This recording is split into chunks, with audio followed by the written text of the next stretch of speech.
इस संवाद को मैं चाहता हूं कि देश के लिए कोई दिशा बनाने वाला, दिशा स्थापित करने वाला बन जाए। इस दृष्टि से मैं कुछ तथ्य आपके बीच रखना चाहता हूं। हमारे भारत की शिक्षा व्यवस्था के बारे में एक बार अंग्रेजों ने बहुत गंभीर और खराब टिप्पणी की थी। सन 1931 में महात्मा गांधी गोलमेज सम्मेलन में भाग लेने के लिए लंदन गए थे और अंग्रेजों की सरकार के साथ उनका वार्तालाप चल रहा था।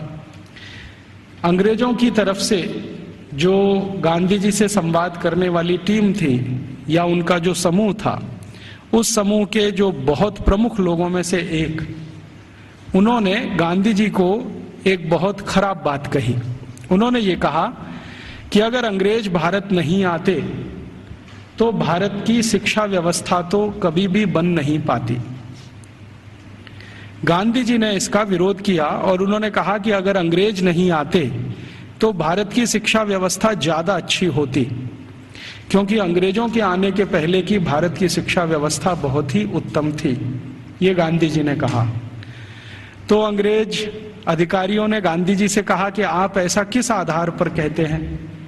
तो गांधी जी ने कहा कि मेरे देश को मैंने बहुत नजदीक से देखा है, गांव-गांव में मैंने प्रवास किया है, वहां जो कुछ भी शिक्षा व्यवस्था के पुराने खंडहर दिखाई दे रहे हैं, उनके आधार पर मैं कह सकता हूं कि भूतकाल में हमारी शिक्षा व्यवस्था बहुत अच्छी थी और बहुत मजबूत थी।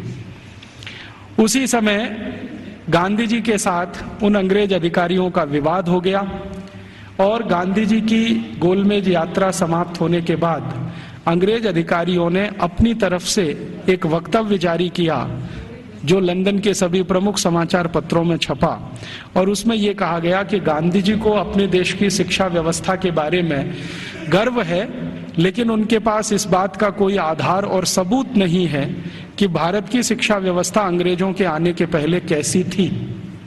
ये गांधी जी के पास कोई प्रमाण नहीं है, लिहाजा हम मानेंगे नहीं कि गांधी जी की बात सही है। और इस तरह से उस पर एक बहस चल पड़ी। भारत लौटने के बाद महात्मा गांधी ने उस बहस को बंद नहीं किया और लगातार उसको जिंदा रखा। गांधी जी के जो बहुत नजदीकी लोगों में से काम करने वाले एक व्यक्ति जो इस समय भी जीवित हैं और जो भारत के बहुत प्रमुख इतिहासकारों में माने जाते हैं, उनका नाम है प्रोफेसर धर्मपाल। जब भारत आजाद हो गया 15 अगस्त 1947 को, तो प्रोफेसर धर्मपाल जो गांधी जी के साथ भारत छोड़ो आंदोलन में शामिल हुए थे, उन्होंने गांधी जी को पूछा कि अच्छा अब मेरा काम क्या है? आजादी आ गई, सरकार बन गई, अब बताइए मेरा काम क्या है? तो गांधी जी ने कहा कि देखो, मैं 1931 में गोलमेज सम्मेलन में लंदन गया था। उस समय अंग्रेज अधिकारियों ने मुझे ये कहा था कि भारत में अंग्रेज अगर नहीं आते तो भारत की शिक्षा व्यवस्था तो कुछ भी नहीं होती। मुझे ये बात सही नहीं लगती, लेकिन मेरे पास इसको साबित करने के लिए कोई प्रमाण नहीं है। मैं तुमसे उम्मीद रखता हूं कि तुम भारत की शिक्षा व्यवस्था के बारे में जितने भी संभव हों प्रमाण इकट्ठे करो, दस्तावेज इकट्ठे करो, तथ्य इकट्ठे करो और उसके आधार पर यह सत्य साबित करो कि अंग्रेजों से आने के पहले की भारत की शिक्षा व्यवस्था कैसी थी। धर्मपाल जी ने गांधी जी के इस वाक्य को या गांधी जी के इस कथन को अपने जीवन का उद्देश्य बना लिया और वो भारत छोड़कर लंदन चले गए। लंदन के बाद दुनिया के कई देशों में घूमते रहे, फ्रांस में रहे, जर्मनी में रहे, यूरोप के देशों में 40 साल उन्होंने अध्ययन और अध्यापन किया। बहुत समय तक वो पढ़ाते रहे, जीविका चलाने के लिए, कुछ पैसा बनाने के लिए, लेकिन मूल उद्देश्य ये था कि भारतीय शिक्षा व्यवस्था कैसी थी अंग्रेजों के आने के पहले, उसके प्रमाण एकत्रित करना, दस्तावेज एकत्रित करना और उनके आधार पर कोई अधिकार पूर्वक बात कहना। श्री धर्मपाल जी के 40 साल के अथक प्रयासों से कुछ हजार दस्तावेज मिले जो अलग अलग स्थानों से उन्होंने लिए। उनका एक साथ जब बैठकर विश्लेषण किया तो पता चला कि अंग्रेजों के आने के पहले की शिक्षा व्यवस्था बहुत ही अच्छी थी। अभी थोड़े दिन पहले हमारे देश में एक घटना घटित हुई, वो इससे बहुत जुड़ी हुई है जो मैं कहने जा रहा हूं। हमारे देश के जो वर्तमान प्रधानमंत्री हैं डॉक्टर मनमोहन सिंह, ये थोड़े दिन पहले ऑक्सफोर्ड विश्वविद्यालय में गए थे और इनको ऑक्सफोर्ड विश्वविद्यालय ने मानद डॉक्टरेट की उपाधि दी थी। जिस दिन ये समारोह आयोजित हुआ था उस दिन मैंने उसका लाइव टेलीकास्ट देखा था, सीधा प्रसारण। और उस सीधे प्रसारण में लगभग मैं 2-2.5 घंटे बैठा रहा, टीवी के सामने देखता रहा कि क्या क्या हो रहा है। उस कार्यक्रम में 40 मिनट का तो व्याख्यान हुआ डॉक्टर मनमोहन सिंह का, और उसके अलावा कुछ दूसरी औपचारिकताएं हुई। मनमोहन सिंह जी ने जो व्याख्यान दिया इस ऑक्सफोर्ड विश्वविद्यालय के पदवी ग्रहण समारोह में, वो बहुत ही तकलीफ देने वाला था और किसी भी स्वाभिमानी भारतीय नागरिक को नीचा दिखाने वाला था। उन्होंने अपने व्याख्यान की शुरुआत ही यहां से की कि हम अंग्रेजों के बहुत आभारी हैं जो उन्होंने भारत में आकर अपनी सरकार बनाई। हम अंग्रेजों के बहुत आभारी हैं जो उन्होंने भारत में आकर शिक्षा व्यवस्था दी। हम अंग्रेजों के बहुत आभारी हैं जो उन्होंने भारत में आकर न्याय व्यवस्था स्थापित की। हम अंग्रेजों के बहुत आभारी हैं कि उन्होंने भारतीय लोगों को विज्ञान सिखाया। हम अंग्रेजों के बहुत आभारी हैं कि उन्होंने भारतीय नागरिकों को विज्ञान और तकनीकी का अंतर समझाया। हम अंग्रेजों के बहुत आभारी हैं कि उन्होंने अंग्रेजी भाषा हमें बताई। और ऐसा ही वो 40 मिनट बोलते रहे। अगले दिन क्या हुआ, लंदन के सभी समाचार पत्रों में हमारे भारत के प्रधानमंत्री डॉक्टर मनमोहन सिंह का ये वक्तव्य छपा, और इस वक्तव्य के साथ सभी समाचार पत्रों में संपादकीय टिप्पणी भी छपी। और ज्यादातर समाचार पत्रों के संपादकीय में ये लिखा गया कि हमारे देश के एक पूर्व प्रधानमंत्री विंस्टन चर्चिल ने सन 1945 में भारत के बारे में ये कह दिया था कि ये देश आजाद होने लायक देश नहीं है। और भारत के प्रधानमंत्री डॉक्टर मनमोहन सिंह ने कल लंदन में व्याख्यान देकर ये सिद्ध कर दिया कि भारत आजादी के इतने साल के बाद भी अभी मानसिक रूप से गुलाम है। जिस देश का प्रधानमंत्री अभी भी अंग्रेजों के गुणगान करता हो, उस देश की प्रजा की मानसिक गुलामी की स्थिति क्या होगी इसका अंदाजा हम लगा सकते हैं, वगैरह वगैरह। खूब लंबी संपादकीय टिप्पणी उस पर की गई। मेरे कुछ दोस्तों ने वो संपादकीय टिप्पणियां अलग अलग अखबारों से काट कर भेज दिया। उसके बाद मैंने डॉक्टर मनमोहन सिंह के लिए एक पत्र लिखा जो लगभग 250 पेज का है। वो पत्र नहीं, एक किताब हो गई। और मैंने उनसे कहा कि हमें बड़ी शर्म आती है कि आप भारत के प्रधानमंत्री हैं जो भारत के बारे में कुछ भी नहीं जानते। हमें शर्म आती है कि आप भारत के ऐसे प्रधानमंत्री हैं जिन्होंने भारतीयता का कुछ समझने की भी जीवन में कोशिश नहीं की है। भारत अंग्रेजों के पहले कैसा था, भारत की शिक्षा अंग्रेजों के पहले कैसी थी, भारत की तकनीकी और विज्ञान अंग्रेजों के पहले कैसा था, हमारा भारत अंग्रेजों के पहले उद्योग और व्यापार में किस स्थान पर दुनिया में टिका हुआ था। ये सब बातें अगर आप दस्तावेजों के आधार पर जरा समझें और जानें तो बहुत अच्छा होगा। आप अगली बार ऐसा गुलामी का वक्तव्य देने से बचेंगे। आपको सुनकर हैरानी होगी कि मैंने ये जो पत्र लिखा, ये पत्र मनमोहन सिंह के कार्यालय में पहुंचा और एक लाइन का उत्तर आया कि आपका पत्र मिला और हम उसको कार्यवाही के लिए भेज रहे हैं। अब कहां भेज रहे हैं कार्यवाही के लिए? मैंने तो लिखा था हमारे देश के प्रधानमंत्री को, और उसमें पत्र तो एक ही पन्ने का था, बाकी 249 पन्ने के तो दस्तावेज जो ये सिद्ध करने के लिए मैंने उनके पास भेजे कि आप पहले इन दस्तावेजों को पढ़ें और देखें कि अंग्रेजों के आने के पहले का भारत कैसा था। शिक्षा व्यवस्था के स्तर पर, तकनीक और विज्ञान के स्तर पर, उद्योग और व्यापार के स्तर पर, हर स्तर पर, चिकित्सा व्यवस्था के स्तर पर, जहां तक भी संभव हो मैंने उसमें जानकारी दी। उसमें से एक हिस्से की छोटी जानकारी मैं आपसे भी शेयर करना चाहता हूं कि भारत की शिक्षा व्यवस्था कैसी थी, और जिस समय हमारी शिक्षा व्यवस्था ऐसी थी उस समय यूरोप की शिक्षा व्यवस्था कैसी थी। भारत की शिक्षा व्यवस्था के बारे में सबसे ज्यादा काम जिन्होंने किया है वो कुछ अंग्रेज ही है। एक अंग्रेज अधिकारी भारत में आया जो लगभग 40 साल यहां रहा, उसका नाम था विलियम एडम। विलियम एडम बहुत उच्च स्तर का अधिकारी था। अंग्रेजों की जो संसद का एक हिस्सा है हाउस ऑफ लॉर्ड्स, उसमें बहुत दिनों तक वो सांसद था और भारत में उसको बहुत उच्च स्तर का अधिकारी बनाकर भेजा गया था। उसकी हैसियत इतनी बड़ी थी कि वो भारत में आकर अगर गवर्नर को या वायसराय को कोई सुझाव दे दे तो वॉयसराय उसको कानून बनाने के लिए मजबूर होता था। विलियम एडम इस स्तर का अधिकारी था।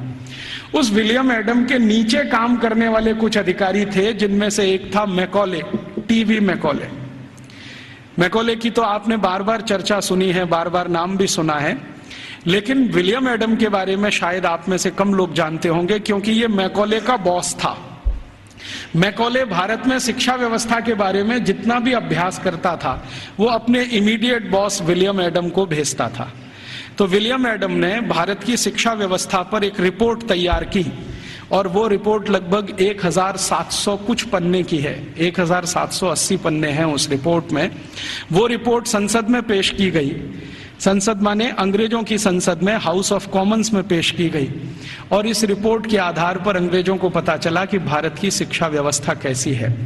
विलियम एडम की रिपोर्ट में से कुछ तथ्य मैं आपको देता हूं जो इस समय अंग्रेजी संसद के रिकॉर्ड्स पर हैं। आप जानते हैं कि हाउस ऑफ कॉमन्स और हाउस ऑफ लॉर्ड्स में जो भी बहस होती है वो सभी रिकॉर्ड में रहती है, और जो रिकॉर्ड में आ जाती है वो उनका डॉक्यूमेंट्स बन जाती है, दस्तावेज बन जाती है। और फिर ब्रिटिश पार्लियामेंट की एक प्रेस है जिसको हंसार्ड कहते हैं, वो जरूरत पड़ने पर समय समय पर ये डॉक्यूमेंट्स को प्रकाशित करती रहती है। तो भारत की शिक्षा व्यवस्था पर विलियम एडम की रिपोर्ट, जिसमें जगह जगह पर मैकॉले की दी गई टिप्पणी, मैं पहले मैकॉले की एक छोटी सी लाइन आपको सुना देता हूं। मैकॉले और विलियम एडम भारत की शिक्षा व्यवस्था के बारे में अंग्रेजों की संसद में जब बात कर रहे हैं तो घंटों घंटों उन्होंने बात की है। एक दिन ये टीवी मैकॉले 2 फरवरी सन 1835 को ब्रिटिश पार्लियामेंट के हाउस ऑफ कॉमन्स में खड़ा होकर भाषण दे रहा है और कह रहा है कि मैंने भारत का उत्तर, दक्षिण, पूरब, पश्चिम पूरा इलाका घूम लिया है। ऐसा कोई क्षेत्र नहीं है जो मैंने भारत का नहीं देखा है, और मैंने भारत का बाहरी क्षेत्र भी देखा है, आंतरिक क्षेत्र भी देखा है। देखने के बाद मैं जो कह रहा हूं आप उस पर विश्वास नहीं करेंगे, लेकिन जो सत्य है वो मैं आपको कहूंगा, उसको मैं अपने अंदर रोक नहीं सकता। सत्य क्या कह रहा है? वो कह रहा है कि संपूर्ण भारत को उत्तर, दक्षिण, पूरब, पश्चिम में घूम लेने के बाद उसने अंग्रेजी का एक मुहावरा इस्तेमाल किया है, I had travelled length and breadth. Length and breadth माने सब भारत मैंने देख लिया, मैंने पूरा भारत देख लिया। और उसके बाद मैं ये कहता हूं कि भारत देश में आज तक कहीं भी भिखारी देखने को नहीं मिला, कोई बेरोजगार आदमी देखने को नहीं मिला, गांव के किसी कोने में किसी स्थान पर बैठा हुआ कोई ऐसा व्यक्ति ना मिला जो किसी पर पराश्रित हो। आज तक मैंने किसी ऐसे व्यक्ति को भारत में नहीं पाया जो अपना जीवन चलाने के लिए दूसरों के आगे हाथ फैलाता हो। और ये ज्यादा पुरानी बात नहीं है, 1835 में वो बोल रहा है। आज से लगभग आप कल्पना करें तो 170 साल पहले बोल रहा है। तो 170 साल पहले इस देश में कोई भिखारी नहीं था। जरा ध्यान से सुनिए इस बात, कोई भिखारी नहीं, कोई बेरोजगार नहीं। फिर वो कहता है टीवी मैकॉले कि मैंने दुनिया के बहुत शहर देखे हैं, पेरिस देखा है, बर्लिन देखा है, हैम्बर्ग देखा है, मॉस्को देखा है, फ्रैंकफर्ट देखा है, शिकागो देखा है, न्यूयॉर्क देखा है, लंदन तो अपना है ही, बार बार देखा है, लेकिन इन सभी शहरों की कुल संपत्ति भारत के एक शहर से भी बहुत कम है। तो उसको पूछा गया प्रश्न कि बताओ वो कौन सा शहर है? तो कहता भारत का एक शहर सूरत, और यूरोप के सारे शहर एक बाजू में, तो भी सूरत इन सभी पे भारी पड़ता है। इतनी संपत्ति, इतना धन मैंने उस शहर में देखा है। और वो कहता है कि इतना धन और संपत्ति जिस समाज के पास हो, उस समाज को गुलाम बनाना एकदम मुश्किल है। वो ये कहता है, मैं ये तो नहीं कहता कि असंभव है, लेकिन मुश्किल बहुत है। फिर वो कहता है कि मैं एक सुझाव देना चाहता हूं ब्रिटिश गवर्नमेंट को, सरकार को, कि अगर भारत को गुलाम बनाना हो तो इनका वैभव, इनका धन, इनकी संपत्ति को खत्म करो। तो फिर ब्रिटिश पार्लियामेंट के सांसद उसको पूछ रहे हैं कि भारत का धन, भारत का वैभव और भारत की संपत्ति को खत्म करने के लिए तुम्हारे पास क्या योजना है? तो कहता है भारत की शिक्षा व्यवस्था को खत्म करो। वो कहता है कि भारत में जितना भी धन है, संपत्ति है, वैभव है, ये भारत की शिक्षा व्यवस्था के कारण है। तो कोई सांसद पूछ लेता है कि अच्छा बताओ भारत की शिक्षा व्यवस्था कैसी है, तो कहता है कि भारत की शिक्षा व्यवस्था में सबसे पहला सत्य यह है कि यहां निरक्षरता नहीं है, माने लिटरेसी कंप्लीट। तो उसको पूछा गया क्या संपूर्ण भारत में एक जैसा है, तो कहता है दक्षिण भारत में लिटरेसी 100% है। दक्षिण भारत का माने कर्नाटक, आंध्र प्रदेश, तमिलनाडु, केरल। तो कहता है दक्षिण में तो 100% है, पश्चिम भारत में 98% है, 98% है, उत्तर भारत में लगभग 82% के आसपास है, मध्य भारत और बचे हुए भारत में लगभग 87% के आसपास है। तो मैं कह सकता हूं कि लगभग भारत साक्षर है। उसी समय एक दूसरा सांसद खड़ा होकर पूछता है कि अच्छा आप ये बता सकते हैं कि इंग्लैंड की स्थिति क्या है। तो उन्होंने कहा ये मैं तो नहीं बता सकता, एजुकेशन मिनिस्टर बैठे हैं वो बताएं। तो एजुकेशन मिनिस्टर खड़े होकर बोलते हैं कि जब भारत की साक्षरता लगभग 100% है, उस समय इंग्लैंड माने 3 राज्यों का समूह, अभी जिसको आजकल ब्रिटेन कहा जाने लगा है, स्कॉटलैंड, आयरलैंड और न्यू साउथ वेल्स मिला के, तो वो कहते हैं कि ये जो 3 राज्यों का समूह है जिसको ब्रिटेन कहा जाता है, इसमें कुल साक्षरता 17% भी नहीं है। 17% भी नहीं है। 17% माने 17। तो फिर पूछ रहे हैं कि भाई कारण क्या है इसका, भारत में इतनी साक्षरता और हमारे यहाँ कुछ भी नहीं। तो वो कह रहा है टीवी मैकॉले के इस समय भारत में 7,32,000 रेवेन्यू विलेजेस हैं, राजस्व वाले गांव। तो नॉन रेवेन्यू वाले, उसने कहा वो मुझे नहीं मालूम। वो कह रहा 7,32,000 राजस्व गांव हैं और ऐसा एक भी राजस्व गांव नहीं है जहां पर स्कूल की व्यवस्था नहीं है। तो फिर उसको प्रश्न पूछा गया कि क्या भारत के लोग इसको स्कूल कहते हैं, तो उन्होंने कहा नहीं, मैंने कहा है स्कूल, भारत के लोग इसको गुरुकुल कहते हैं। उसने गुरुकुल को स्कूल में ट्रांसलेट किया है। बाद में वो कहता है कि शायद मेरे पास कोई शब्द नहीं है जो गुरुकुल के बराबर हो तो मैं स्कूल कहता हूं। तो हम ऐसा मान लें कि मैकॉले बोल रहा है 2 फरवरी 1835 को हाउस ऑफ कॉमन्स में कि भारत के 7,32,000 गांवों में कोई भी ऐसा गांव नहीं है जहां पर गुरुकुल ना हो। इसका अर्थ क्या है, हर गांव में एक गुरुकुल है। फिर उसको पूछा गया इस गुरुकुल में क्या होता है, तो उन्होंने कहा पढ़ते हैं। तो कितने विद्यार्थी हैं, तो उसने कहा सबसे बड़ा गुरुकुल मैंने देखा है वो 20,000 विद्यार्थियों का है, और जो सबसे छोटा गुरुकुल मैंने देखा है वो 200 विद्यार्थियों का है। माने जो गुरुकुलों के बड़े होने का अंदाजा हम लगाना चाहें तो 200 विद्यार्थियों से लेकर 20,000 विद्यार्थियों तक के गुरुकुल इस देश में चलते हैं 1835 के आसपास। फिर वो पूछ रहे हैं कि ये जो 20,000 विद्यार्थियों का गुरुकुल है इसकी व्यवस्था कैसे होती है, ये तो बहुत बड़े विद्यार्थियों का समूह है, कैसे पढ़ाते हैं, व्यवस्था कैसे होता है। तो वो कहता है कि भारत के इन सभी गुरुकुलों में मॉनिटोरियल एजुकेशन होती है। मॉनिटोरियल एजुकेशन का मतलब हम सब समझते हैं कि आचार्य ने किसी विद्यार्थी वर्ग को तैयार किया, मान लीजिए उसमें 50 विद्यार्थी, अब वो 50 विद्यार्थी अपने से नीचे वालों को पढ़ाएंगे, और वो 50 विद्यार्थियों ने जिनको पढ़ाया वो उनसे अपने नीचे वालों को पढ़ाएंगे। तो वो कहते हैं कि एक आचार्य अगर है और उसके साथ 50-60 विद्यार्थियों का समूह है जिनको वो नियमित रूप से पढ़ाते हैं, तो वो 20,000 विद्यार्थियों का गुरुकुल आराम से संभालते हैं। और उसने परिभाषा दिया है कि जो आचार्य 20,000 विद्यार्थियों के गुरुकुल को संभालते हैं उनको भारत में कुलपति कहा जाता है। कुलपति माने 20,000 विद्यार्थियों के समूह की शिक्षा व्यवस्था करवाने वाला व्यक्ति, उसको कुलपति कहा जाता है। फिर उसको पूछा गया है कि ये जो गुरुकुल चलते हैं इनमें विद्यार्थी हैं वो किस वर्ग के हैं, तो वो कहता है कि भारत के नागरिक 4 वर्णों की बात करते हैं, ब्राह्मण, क्षत्रिय, वैश्य और शूद्र।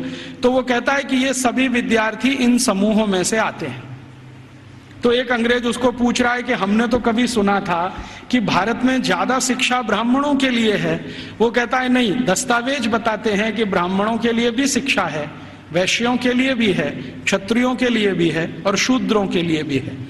तो फिर उसको पूछ रहे हैं कि क्या तुम परसेंटेज में ये बता सकते हो कि ब्राह्मण कितने हैं, वैश्य कितने हैं, क्षत्रिय कितने हैं, शूद्र कितने हैं? तो वो कहता है कि दक्षिण भारत के जितने गुरुकुल हैं उनमें शूद्रों की संख्या सबसे ज्यादा है, और पश्चिम भारत के जितने गुरुकुल हैं उनमें वैश्यों और ब्राह्मणों की संख्या लगभग बराबर है, और उत्तर भारत के जितने गुरुकुल हैं उनमें सबसे ज्यादा संख्या क्षत्रियों की है, और बाकी जो 3 हैं ब्राह्मण, वैश्य और शूद्र ये लगभग बराबर हैं, और मध्य भारत में लगभग सब बराबर है।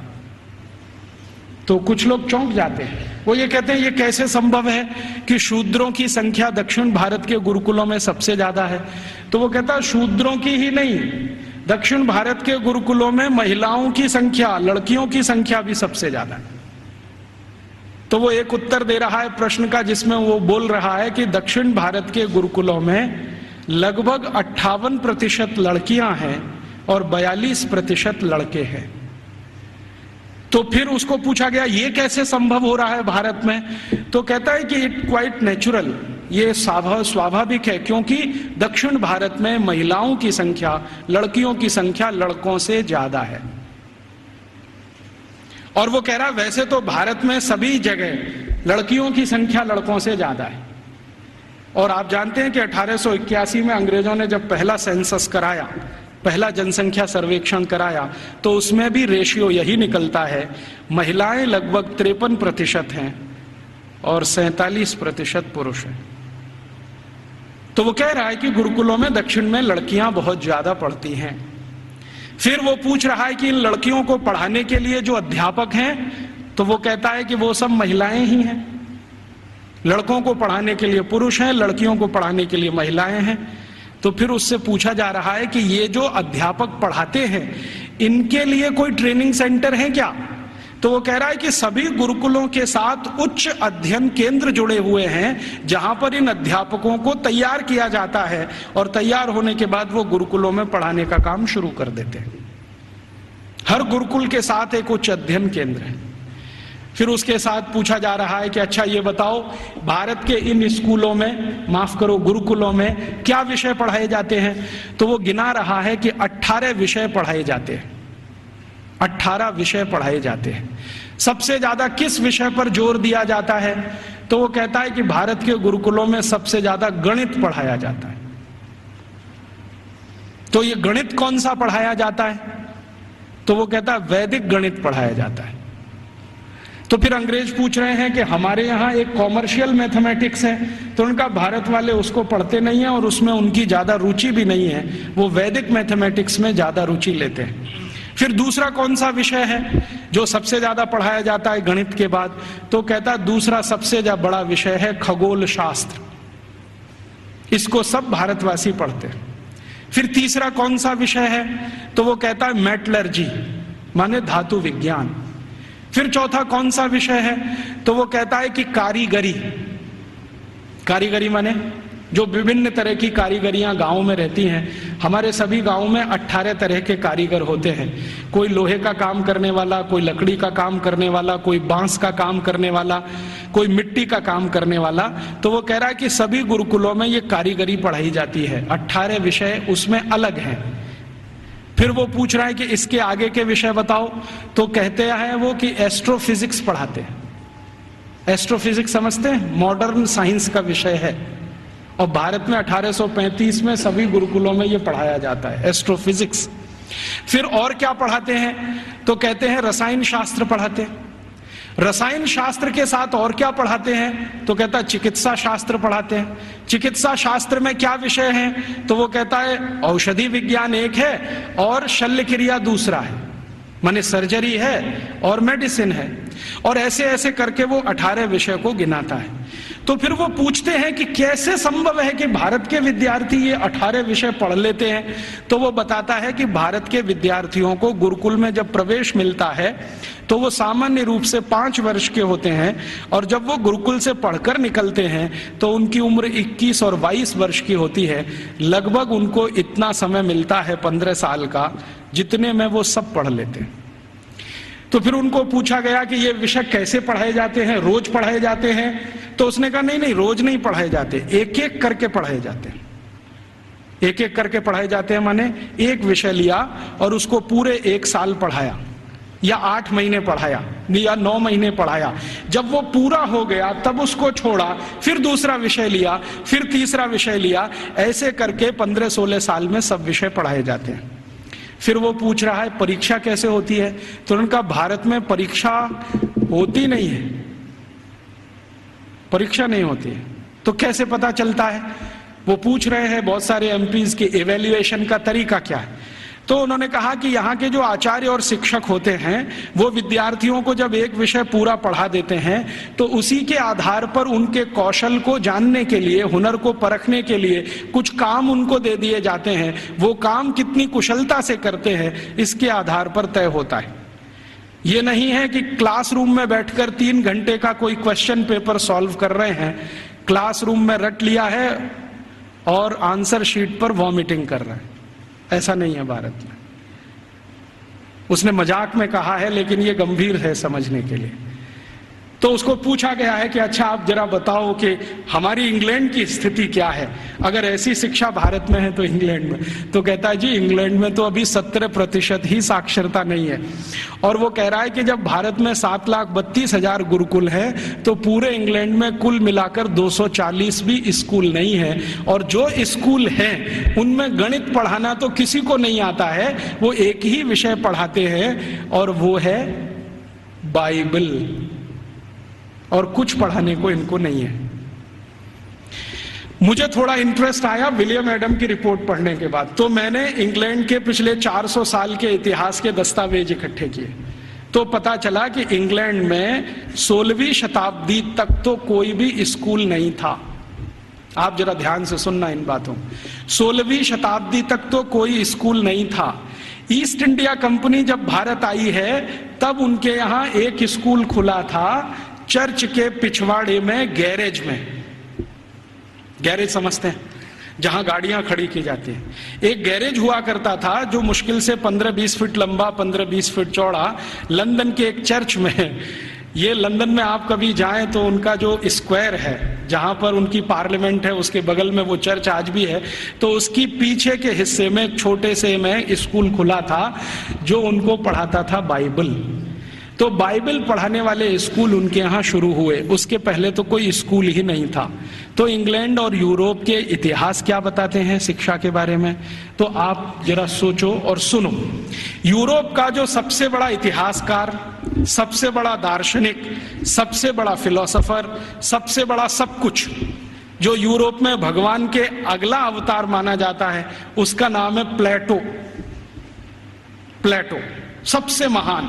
वो ये कहते हैं ये तो ईश्वर का ही अंश है, माने ईसा मसीह के बाद यूरोप में अगर किसी की इज्जत है तो वो प्लेटो की है। प्लेटो के बारे में यूरोप के सारे अर्थशास्त्री, सारे के सारे दूसरे शास्त्री, चाहे वो फिजिक्स वाले हों, केमिस्ट्री के हों, बॉटनी के हों, जूलॉजी के हों, इंजीनियरिंग के हों, मेडिकल के, सब मानते हैं the whole of the European civilisation is a footnote of Plato. मतलब यूरोप की पूरी सभ्यता जो है ना, प्लेटो के फुटनोट जैसी है। माने प्लेटो ने जितना कुछ लिख दिया है वो किसी पुस्तक के फुटनोट में अगर है तो उतनी ही पूरी यूरोप की सभ्यता है। मतलब यूरोप की सभ्यता का जनक प्लेटो ही है। प्लेटो ने अपनी जिंदगी में कई महत्वपूर्ण पुस्तकें लिखी हैं, उनमें से 2 का जिक्र करता हूं। एक पुस्तक उसकी जो दुनिया में सबसे ज्यादा चर्चित हुई है, द रिपब्लिक, गणतंत्र, और दूसरी पुस्तक जो बहुत चर्चित है पूरी दुनिया में, लॉज, LAWS, लॉज। ये 2 किताबें प्लेटो की सारी दुनिया में सबसे ज्यादा पढ़ाई जाती हैं, बहुत चर्चा होती है। द रिपब्लिक में प्लेटो लिखता है कि शिक्षा की जरूरत सभी को नहीं होती। शिक्षा की जरूरत सभी को नहीं होती। समाज का जो प्रभु वर्ग है, प्रभु वर्ग से मतलब सरकार चलाने वाला वर्ग, राजा और राजा के नजदीक, इन्हीं को शिक्षित होना चाहिए, बाकी को शिक्षित होने की जरूरत ही नहीं होती। क्यों? तो वो कहता है कि राजा और राजा के नजदीक का जो वर्ग है उसको आदेश देना है, बाकी को तो सब उस आदेश का पालन करना है। तो जो आदेश के पालन करता है उनको शिक्षित होने की क्या जरूरत है? शिक्षा की जरूरत तो सिर्फ राजा को है और राजा के नजदीकी लोगों को। ये जो प्लेटो ने कहा, प्लेटो के बाद जो दूसरा उसका ग्रेट ग्रेट ग्रेट फिलोसोफर या उसका ग्रेट ग्रेट स्टूडेंट अरिस्टोटल कहता है कि मेरा जो गुरु बोल गया है उसी पर मैं सहमत हूं। शिक्षा की जरूरत सभी को नहीं होती। समाज का जो प्रभु वर्ग है, माने जो संचालन करता है राज्य का, उसके राजा, मंत्रियों के नजदीकी अधिकारी, बस इनको पढ़ाई होनी चाहिए, बाकी किसी को नहीं। अरिस्टोटल के बाद जितने भी फिलोसोफर आए हैं और लेटेस्ट रूसो, देकार्ते, लेविनिज, ये सब अपनी अपनी किताबों में लिख रहे हैं शिक्षा की जरूरत किसी को नहीं होती। अगर जरूरत है तो थोड़ा राजा को है। माने यूरोप में प्लेटो के समय से चली हुई विचारधारा आज 18वीं शताब्दी के सभी दार्शनिकों तक सतत चली आई है। शिक्षा सबके लिए नहीं है, सिर्फ राजा के लिए और प्रजा के लिए। प्रजा को जरूरत नहीं है शिक्षा की, राजा के नजदीकी लोगों को जरूरत है। तो फिर यह शिक्षा कैसे पूर्ति की जाए? तो प्लेटो लिखता है रिपब्लिक पुस्तक में ही कि राजा को अगर अपने बच्चों को शिक्षा दिलवानी है या खुद को शिक्षा लेनी है या उसके मंत्रियों को शिक्षा दिलवानी है तो इसके लिए स्कूल नहीं चाहिए। कोई शिक्षक को पकड़ लाइए, राजा को महल में आके पढ़ा देगा। कोई शिक्षक को पकड़ लाइए, राजा के बच्चों को उसके घर में पढ़ा देगा। कोई शिक्षक को पकड़ लाइए, मंत्रियों को वहां पढ़ा देगा। स्कूल की क्या जरूरत है? तो फिर प्लेटो को कई बार पूछे जाने वाले प्रश्नों में से एक है कि स्कूल क्यों नहीं चाहिए? तो कहता है ये फालतू का खर्चा है।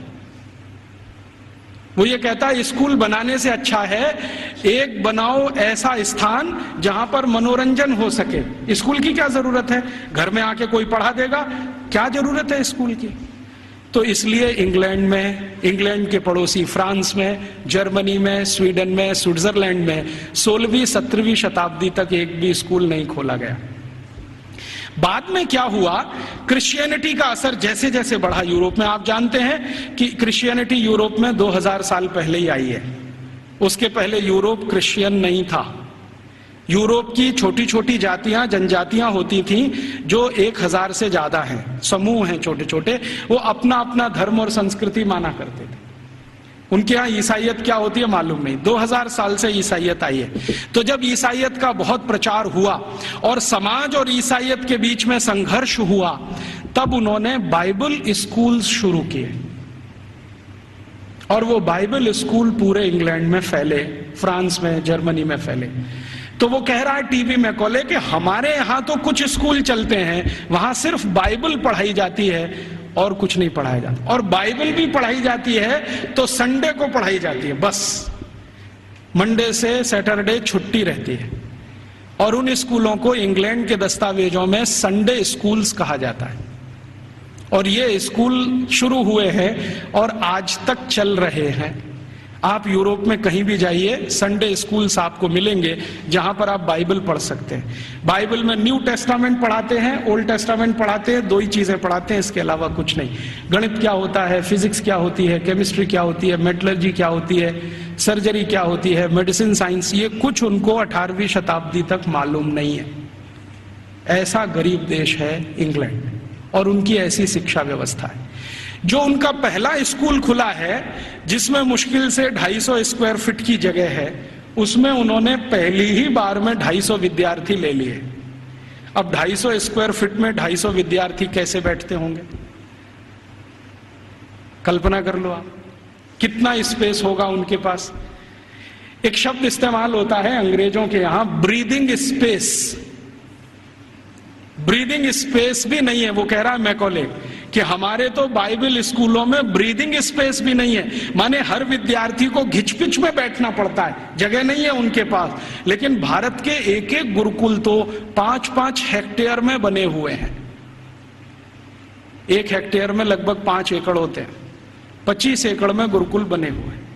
और वो कह रहा है कि भारत के बहुत सारे गुरुकुल रेजिडेंशियल हैं, जहां पर विद्यार्थियों को रहने और खाने की व्यवस्था है, और कुछ गुरुकुल ऐसे हैं जो डे स्कूल की तरह से चलते हैं। विद्यार्थी सुबह आते हैं, शाम को पढ़ के अपने घर वापस जाते हैं। फिर उसको पूछा जाता है कि भारत के विद्यार्थियों को ये सारी की सारी जो शिक्षा दी जाती है, इसका कोई वर्गीकरण है, क्लासिफिकेशन है? तो वो बहुत सुंदर उत्तर दे रहा है, जो हमें इस पे रिसर्च आज जरूरी है करना। वो ये कह रहा है कि भारत के विद्यार्थियों को 2 चीजें पढ़ाई जा रही हैं, एक तो शिक्षा है, दूसरी विद्या है। अब वो कहता है कि मुझे समझ में नहीं आता शिक्षा कौन सी है, विद्या कौन सी है। लेकिन मैं जितने भी गुरुकुलों में गया हूं, पूछता हूं क्या पढ़ते हो, तो कुछ विद्यार्थी कहते हैं हम शिक्षा ले रहे हैं, कुछ कहते हैं हम विद्या ले रहे हैं। ये विद्या क्या है, शिक्षा क्या है, मुझे समझ में नहीं आता, लेकिन ये हर गुरुकुल में मुझे सुनाई देता है। अब हमको समझना चाहिए कि शिक्षा और विद्या ये 2 अलग चीजें होती हैं। आज के समय में हमने इन दोनों का खिचड़ी बना दिया है, और ऐसा खिचड़ी बना दिया है कि उसमें से चावल और मूंग की दाल को बीन पाना ही बड़ा मुश्किल हो गया है। नाम सब है विद्यालय और काम कर रहे हैं शिक्षालय का, है कि नहीं? कोई भी विद्यालय ले लो, 1 2 3 नाम विद्यालय, विद्यालय महाविद्यालय, ये विद्यालय, काम सब शिक्षालय का कर रहे हैं, नाम विद्यालय रखा हुआ है। ऐसा घालमेल कर दिया। शायद ये मैकॉले का असर है, क्योंकि मैकॉले को शिक्षा और विद्या में अंतर नहीं मालूम था, हमें भी नहीं मालूम है। हम जानते नहीं है कि विद्या क्या होती है और शिक्षा क्या होती है। विद्या जो है ना, अपनी जिंदगी को अध्यात्म के रास्ते पर ले जाने वाली, अपने जीवन को ऊंचा उठाने वाली, आत्मा का परमात्मा से मेल कराने वाली, मनुष्य शरीर छूटने के बाद हमारी आत्मा परमात्मा से मिल जाए, इन सब बातों को सिखाने वाली, धर्म क्या है, अधर्म क्या है, न्याय क्या है, अन्याय क्या है, श्रेय क्या है, अश्रेय क्या है, छोड़ने वाला क्या है, ग्रहण करने लायक क्या है, ये सब ज्ञान देने वाली या विवेक देने वाली ये तो है विद्याएं। और बाकी हमने मैथमेटिक्स पढ़ लिया, हमने केमिस्ट्री पढ़ ली, हमने ये फिजिक्स पढ़ लिया, हमने ये कॉमर्स सीख लिया, हमने वो, ये है सब शिक्षा। तो कह रहा है कि भारत के सभी गुरुकुलों में विद्या है और शिक्षा है, लेकिन वो उसको इतना समझ में आ गया है कि ये जो विद्या है वो शिक्षा से ऊंची है। इसलिए भारत में गुरुकुल में जाने वाला सभी अपने को विद्यार्थी कहता है, शिक्षार्थी कोई नहीं कहता अपने को, क्योंकि मूल जो वो सीखने आया है वो कुछ और सीखने आया है। खाली गणित सीखने नहीं आया है, या खाली कॉमर्स सीखने नहीं आया, या खाली मेटलर्जी सीखने नहीं आया, विद्या सीखने आया। इसलिए विद्यार्थी कहलाना वो पसंद करता है अपने आप को। और वो कहता है कि जितनी ऊंची कल्पना भारत में है विद्या और शिक्षा की, हम तो उसके दूर दूर कहीं नजदीक तक नहीं है। फिर उसको पूछा जाता है कि अच्छा ये बताओ कि भारत में हायर स्टडीज सेंटर हैं क्या? तो कहता हाँ हैं। कितने हैं? तो संख्या गिना रहा है 15,800 कुछ। हायर स्टडीज सेंटर का मतलब क्या है? हायर स्टडीज सेंटर का माने विश्वविद्यालय। उनकी जो परिभाषा है ना, उस परिभाषा में विश्वविद्यालय, हायर स्टडीज सेंटर। हमने तो कुछ 2-4 नाम सुने हैं, एक नालंदा का हुआ करता था, एक तक्षशिला का हुआ करता था, लेकिन 1835 में मैकॉले बोल रहा है अपने पार्लियामेंट में कि 15,800 कुछ विद्यालय, सॉरी विश्वविद्यालय। और वो ये कह रहा है कि ये जितने भी विश्वविद्यालय हैं ये किसी एक विषय के निपुण हैं, कोई एक विषय। जैसे वो नाम लिख के बता रहा है, मेरे पास ये सब नाम है 15,800 और उसकी सीडी है। अगर एलसीडी प्रोजेक्टर हो तो मैं आपको दिखा सकता था। लैपटॉप मेरे पास अभी है, उसमें सब फीड किया हुआ है। एक विद्यालय है, माफ करिए विश्वविद्यालय है, अमरावती विश्वविद्यालय। अमरावती विश्वविद्यालय मशहूर है किस बात के लिए? वो मेटलर्जी के लिए मशहूर है, धातु विज्ञान सिखाया जाता है। और पूरा विश्वविद्यालय धातु विज्ञानियों से भरा हुआ है। और धातु विज्ञान कई तरह का है, जैसे कच्चे लोहे से फौलाद बनाना, जैसे जमीन में से लोहा तांबा लोहा तांबा सिल्वर माने चांदी और सोना, ये जो दूसरी दूसरी बेशकीमती धातुएं निकलती हैं, इनका एक्सट्रैक्शन कैसे किया जाए ये सिखाने वाला। माने आज जो हमारे यहाँ आईआईटीज में सिखाया जाता ना मेटलर्जी में, वही वहां उस समय यूनिवर्सिटीज में सिखाया जाता। फिर वो कह रहा है एक विश्वविद्यालय में गया था, कांगड़ा विश्वविद्यालय, कांगड़ा माने हिमाचल, तो वो किसके लिए मशहूर है? तो कह रहा है ये सर्जरी के लिए मशहूर है। तो उसको पूछा जा रहा है कि किस तरह की सर्जरी होती है, तो कहता है जी हम सोच नहीं सकते वैसी सर्जरी होती है। और उसको उसने शब्द दिया है जिसको आज के इक्विवेलेंट अगर मैं कहूं तो राइनोप्लास्टी। राइनोप्लास्टी सर्जरी का लेटेस्ट साइंस है 21वीं शताब्दी का, जिसमें आपके शरीर के किसी अंग के चमड़े को निकालकर किसी दूसरे अंग पे लगा दिया जाए। और ये 1835 में वो बोल रहा है कि कांगड़ा विश्वविद्यालय में तो ये सब सिखाया जाता है और सब सीखते हैं राइनोप्लास्टी। तो वो कहता है मैंने मेरी आंखों से एक ऑपरेशन देखा है जिसमें पैर के नीचे के हिस्से से माने घुटने से नीचे के हिस्से से चमड़ी निकालकर नाक पर लगाई गई, और वो कहता है 21 दिन में वो पूरा ठीक हो गया है, पता ही नहीं चलता है कि इसका कोई ऑपरेशन हुआ है। ग्राफ्टिंग जिसको कहते हैं, स्किन ग्राफ्टिंग। और ये 1835 में भारत में होता है। कांगड़ा विश्वविद्यालय का उसने लंबा डिस्क्रिप्शन किया है कि मैंने ऐसा देखा, मैंने वैसा देखा। फिर इसी तरह एक अंग्रेज अधिकारी है, वो खड़ा होकर चिल्लाने लगता, हाँ मैंने भी देखा है, कर्नल कूट उसका नाम।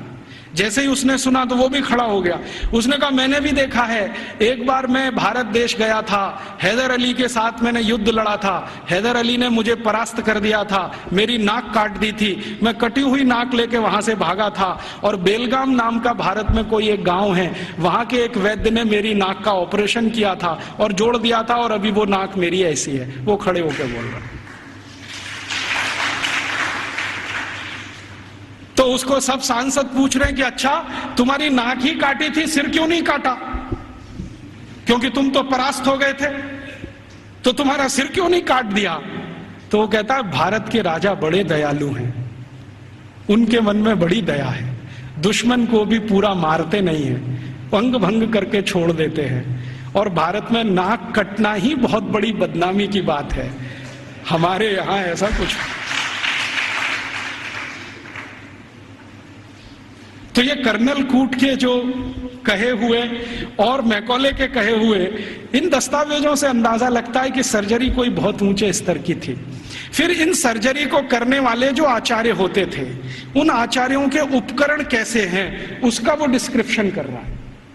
और आपको सुनकर आश्चर्य होगा कि सामान्य रूप से सर्जरी का एक आचार्य माने आज का MS मास्टर ऑफ सर्जरी, उस जमाने का आचार्य, तो वो कहते हैं कि सामान्य रूप से एक आचार्य के पास कम से कम 500 इंस्ट्रूमेंट्स तो होते ही हैं। वो कहता 20 तरह की तो उनके पास क्लिप्स हैं, ये जो 2 वाली होती है ना पकड़ के, 20 तरह की, और सभी उच्च स्तर के लोहे से बनी हुई, जिनमें कभी जंग नहीं लगता। फिर वो कहता भारतवासी बिना जंग का लोहा बनाना तो 10वीं शताब्दी से जानते हैं, हमने उनसे ही सीखा है, हमको लोहा बनाने की तकनीक भारत से ही आई है, और ऐसा लोहा बनाना जानते हैं जिसपे कभी जंग नहीं लगती। वो आज भी कभी देखना हो तो चले जाइए, मेहरौली का खंबा खड़ा हुआ है।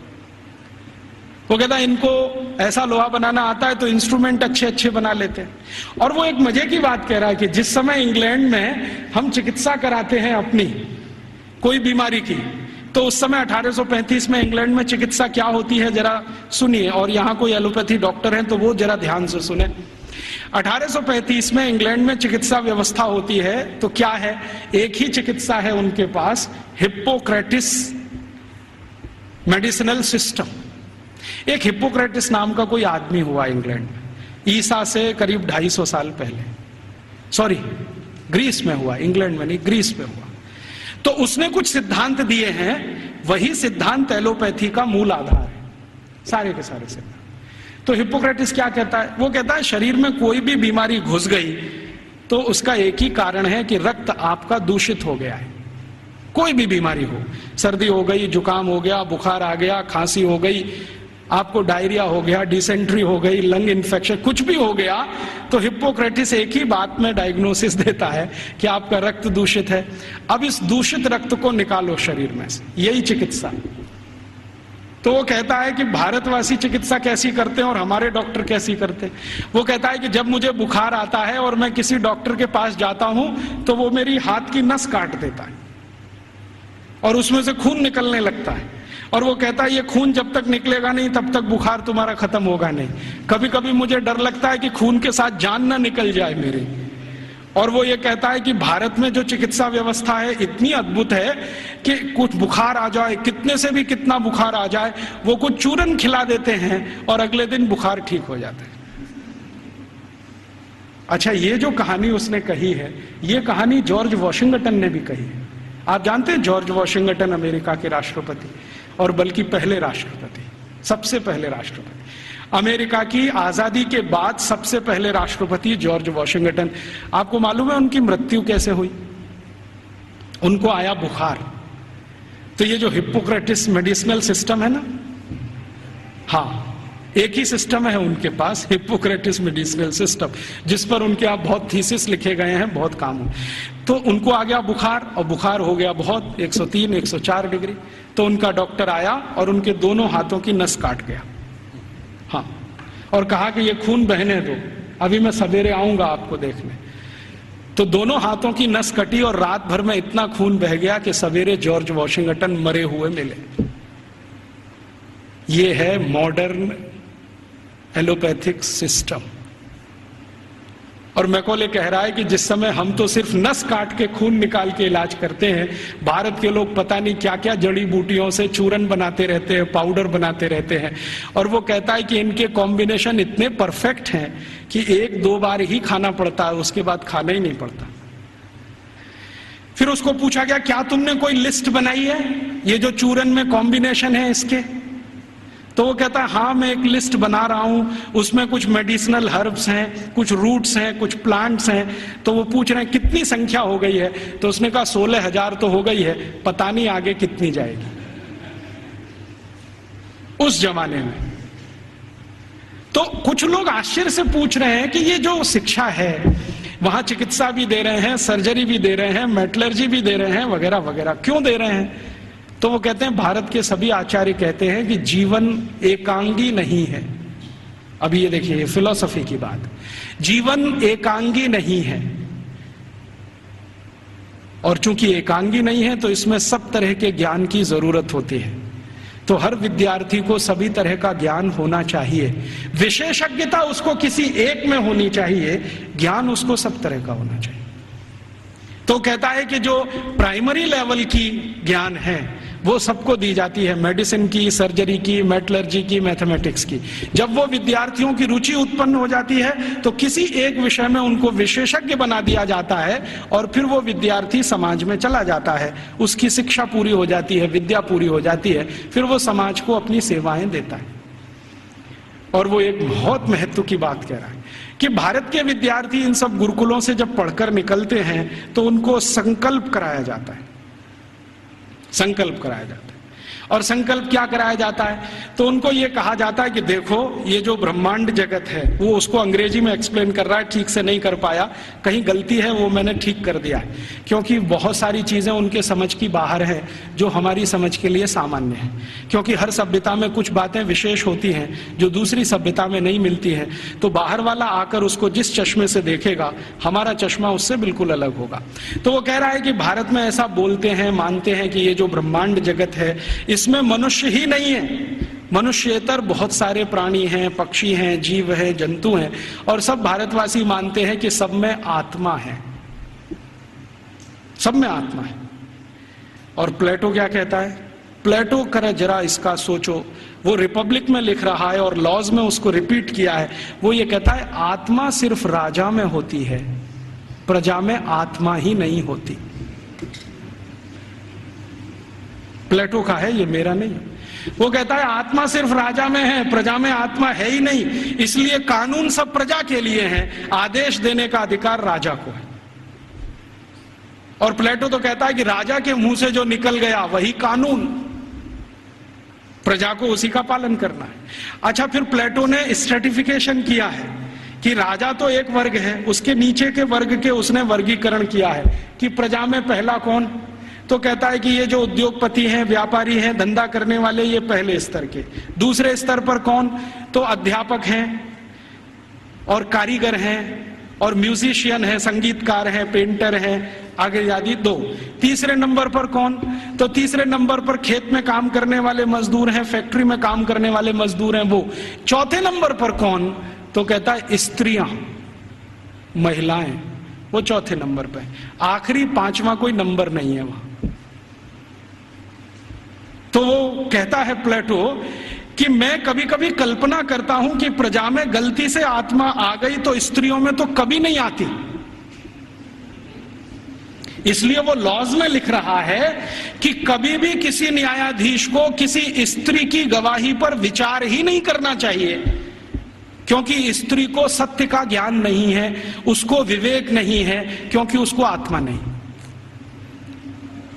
तो आप जानते हैं ये जो मॉडर्न जस्टिस माने जुडिशियल सिस्टम निकला, जिसमें से आईपीसी, सीआरपीसी और सीपीसी आया और हमने बिना सोचे समझे उसको अपने देश में अपनाया, इस जुडिशियल सिस्टम में 1950 तक किसी महिला की गवाही को माना ही नहीं जाता था।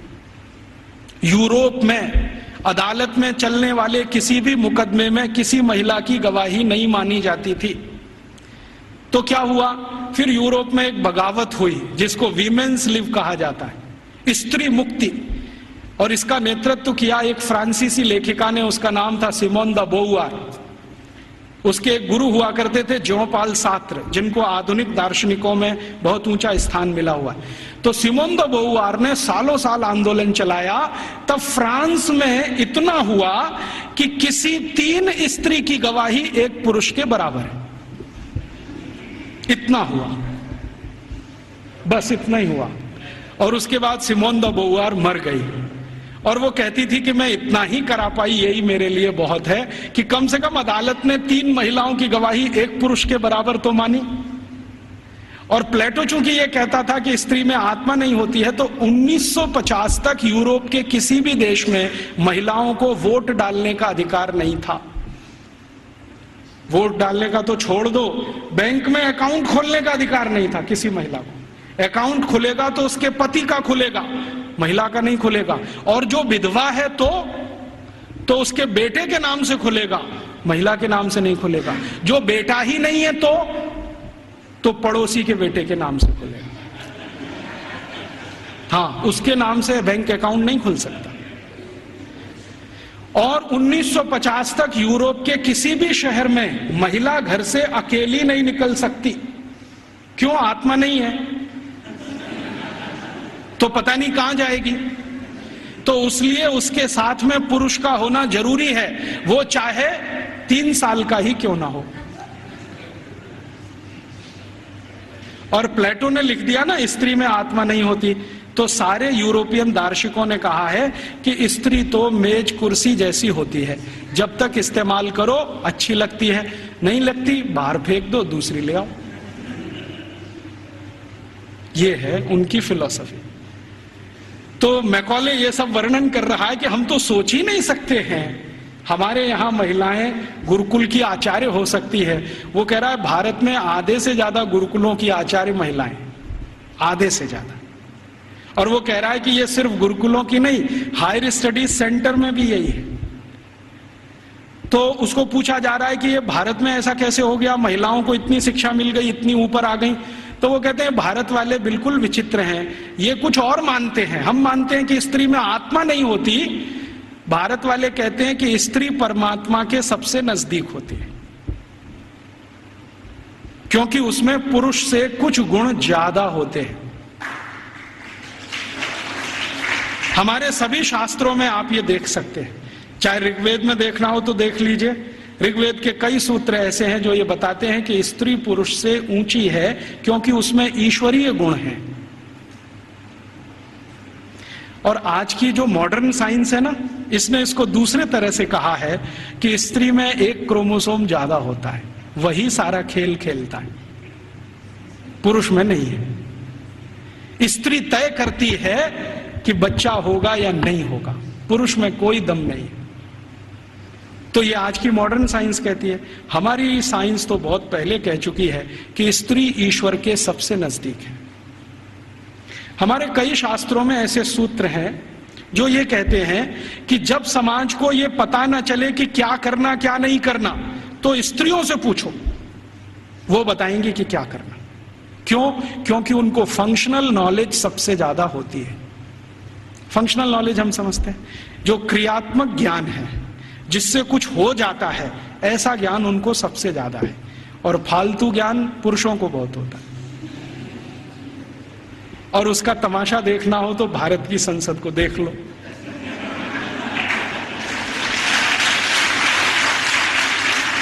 देखा आपने संसद में जो पुरुष सांसद हैं वो मां बहन की गालियां देते हैं और स्त्री सांसदों को चुपचाप निकल जाना पड़ता है। भारत में पता है क्या मान्यता है? भारत में मान्यता यह है कि भाषा का विकास स्त्रियों ने ही किया है। भाषा का विकास स्त्रियों ने ही किया है, पुरुष की ताकत नहीं है भाषा का विकास करने।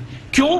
क्योंकि भारतीय भाषाओं में, भारतीय भाषाएं पता है, संस्कृत, तमिल, तेलुगु, कन्नड़, मलयालम, बंगाली माने बंगला, आसामी, उड़िया, ये सब भारतीय भाषा है। और हिंदी उर्दू मिलने से पहले, अभी तो हिंदी नहीं रही है, उसमें बहुत कुछ उर्दू घुस गई है, फारसी पता नहीं क्या क्या घुस गया। तो हिंदी उर्दू मिलने से पहले और बाकी सब भारतीय भाषाएं, आपको मालूम है इनमें गालियां नहीं है, एक भी गाली नहीं है। और गाली नहीं है तो यह सिद्ध करता है कि यह भाषा स्त्रियों ने ही रची है। हाँ, क्योंकि स्त्रियों में कितना भी गुस्सा हो, गाली नहीं निकलती उनके मुंह से, क्योंकि ईश्वरीय गुण है उनमें कुछ। तो मैकॉले कह रहा है कि भारत में स्त्री ईश्वर के नजदीक है, परमात्मा के नजदीक है। और वो एक सूत्र सुना रहा है, पता नहीं उसको कहां से मिल गया।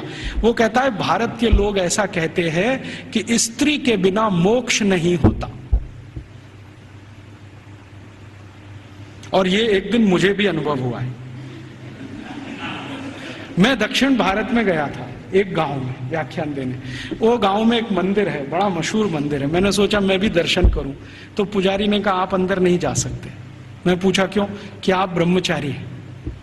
मैं पूछा तो क्या हुआ? ब्रह्मचारी हूं, अंदर नहीं जा सकता। नहीं जा सकते। क्यों नहीं जा सकता? कि आप पवित्र नहीं है। मैं पूछा वो कैसे? उन्होंने कहा पवित्रता तो स्त्री के आने के बाद ही आती है। हाँ, और वो ब्रह्मचारी ने इतनी गंभीरता से कहा कि मैं देखने लगा उसका चेहरा, ये बोल क्या रहा है। तो उसने कहा कि स्त्री के जीवन में आने के बाद ही पुरुष पवित्र होता है, उसके पहले तो वो लंपट होता है।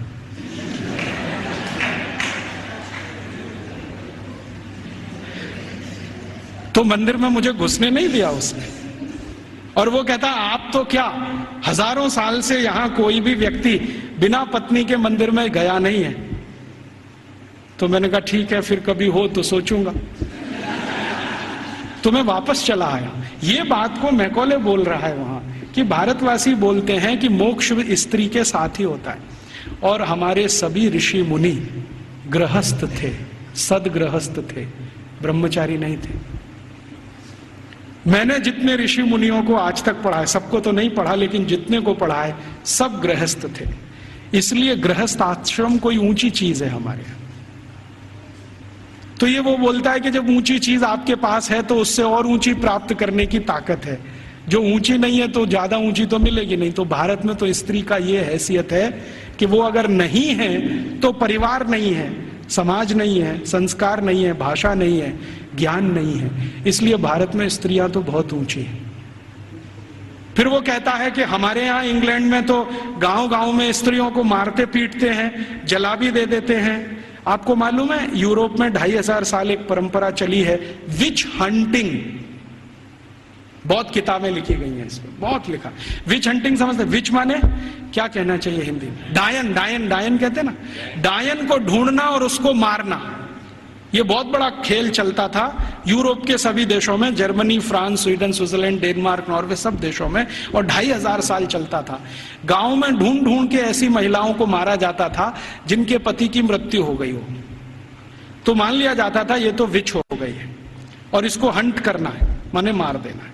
उनको जिंदा जलाना, कभी उनको जमीन में खड्डा खोद के गाड़ देना, बाल पकड़ के उनको खींच लेना, तरह तरह के अत्याचार उनके ऊपर होते थे। और किस देश में किस साल में कितनी महिलाओं को विच हंटिंग किया गया, इसके रिकॉर्ड्स आजकल मैं इकट्ठे कर रहा हूं। तो हमारे यहां जब सती प्रथा की कहानी चर्चित हुई ना विलियम बेंटिंक के द्वारा, उसी साल में इंग्लैंड में 2700 से ज्यादा महिलाओं को डायन कह के मार डाला गया, उसी साल में। अब हुआ क्या कहानी में कि विलियम बेंटिंक ने अपने देश में जो 2500 से ज्यादा महिलाओं को डायन मरवाया कह के, उसकी चर्चा तो की नहीं आज तक। एक किसी महिला को इस देश में डायन सिद्ध करके मरवा दिया, उसको इतना ग्लोरीफाई कर दिया कि भारत के सभी गांवों में यही होता है। और विलियम बेंटिंक को तो कुछ समझ भी नहीं थी, अकल भी नहीं थी। अभी थोड़े दिन पहले इस प्रश्न का मुझे उत्तर मिला। भारत देश में आप जानते हैं कि 4500 से ज्यादा वनवासी जातियां हैं, 4556 हैं कुछ वनवासी जातियां। जैसे गोंड हैं, वो एक वनवासी जाति है। ऐसे ही गोंड जैसे 4500 से ज्यादा समूह हैं। इनके बीच में मैं पिछले कुछ सालों से घूम रहा हूं और मैंने वहां देखा कि सती का मतलब क्या होता है, सती कहते किसको। एक बार गोंड लोगों के एक बहुत बड़े सम्मेलन में मैं गया और वहां किसी को सती किया जाना था। मैंने कहा चल के देखूं ये होता क्या है सती होना। तो वहां हुआ ये था कि एक महिला के पति का देहांत हो गया, स्वर्गवास हो गया, और पति का स्वर्गवास हो गया तो उसकी अंतिम यात्रा के लिए गांव के लोग जा रहे हैं। अंतिम संस्कार वो ऐसे ही करते हैं जैसे हम करते हैं, अग्निदाह करते हैं, लकड़ियां इकट्ठी करते हैं। तो मैंने देखा कि उसकी पत्नी आती है और उसके चारों तरफ प्रदक्षिणा करती है और संस्कृत के मंत्र बोलते हैं। कभी कभी उनको भूल जाएं तो वो अपनी भाषा के मंत्र बोलने लगते, लेकिन मंत्र उच्चार होता है, बराबर होता है, पूरे समय होता है। जितने समय तक लाश जलती है तब तक वो मंत्रोच्चार करते रहते हैं, कुछ ना कुछ बोलते हैं। तो मंत्रोच्चार हो रहा है, पत्नी उसकी प्रदक्षिणा कर रही है, तो एक चक्कर उसने लगाया और उनकी अपनी भाषा में सबके सामने हाथ जोड़कर कहा कि आज मेरे पति का स्वर्गवास हुआ है, समाज में ऐसा कौन सा समूह है जो मेरी सुरक्षा की जिम्मेदारी लेगा। वो प्रश्न पूछ रही है और बड़े सुंदर शब्दों में वो कह रही है कि भारत के शास्त्रों ने हमेशा स्त्री को सुरक्षित रहना ये आवश्यक, क्योंकि उसको जीवन बढ़ाना है, तो इसलिए उसको सुरक्षा की जरूरत है। प्राकृतिक सुरक्षा भी चाहिए, दूसरे तरह की भी सुरक्षा चाहिए। क्या मेरी बेटियां जिम्मेदारी लेंगी? बेटियों ने हां बोल दिया तो आ जाएगी, नहीं बोला तो फिर चौथा चक्कर लगाएगी। फिर वो पूछेगी कि क्या समाज के प्रतिष्ठित लोग, जिनको हम क्या कहें महाजन लोग मेरी जिम्मेदारी लेंगे? अगर उन्होंने हां बोल दिया तो आ जाएगी, ना बोल दिया तो फिर चक्कर लगाएगी पांचवा। फिर वो पूछेगी कि इस समाज के आचार्य लोग, उपाचार्य लोग मेरी जिम्मेदारी लेंगे? अगर हां बोला तो उनके पास आ जाएगी, नहीं तो वापस। और आखिरी चक्कर सातवां जब लगाएगी तो वो पूछेगी कि क्या पुरोहित हम समझते हैं पूजा पाठ करें, क्या पुरोहित मेरी जिम्मेदारी लेंगे? अगर पुरोहितों ने हां बोला तो उनके पास आएगी, नहीं तो चक्कर लगा के गांव छोड़ के चली जाएगी और गांव कहेगा कि वो सती हो गई। ये है सती होना। और इसको बिगाड़ दिया। अंग्रेजों ने क्या कहा कि उसको जबरदस्ती चिता में धकेल देंगे और ये कर देंगे। फिर वो जाती कहां है, उसके पीछे पीछे मैं गया तो उस गांव का कोई मंदिर होगा, वहां जाएगी और अपना बाकी जीवन उसी मंदिर में बिताएगी। वो ये कहती है कि जब कोई जिम्मेदारी नहीं लेगा तो अब भगवान मेरे लिए जिम्मेदारी लेंगे, तो मंदिर में जाके पूजा करेगी, पाठ करेगी, अपना जीवन उसी से चलेगा उसका। और जैसे ही वो मंदिर में जाके पाठ पूजा करने लगेगी तो समाज की आदरणीय हो जाएगी और सब उसको साष्टांग दंडवत प्रणाम करेंगे। फिर हम गोंड लोग कहेंगे कि ये हमारी सती है। हम उसको एक्सप्लेनेशन क्या देंगे? वो पति के साथ जिंदा जला दी गई, वो सती है। सती होना कोई ऊंचा कर्म रहा है इस देश में, हम उसको समझ नहीं पाए। अंग्रेजों ने जो डिस्क्रिप्शन दे दिया उसी को अंतिम मान के हमने अपना मान लिया कि ऐसा ही कुछ होता होगा। ये होता है, और ये सिर्फ गोंडों में ही नहीं होता, भीलों में भी होता है। गोंड हैं, भील हैं, जितने तरह की जनजातियां हैं, ज्यादातर में ये होता है।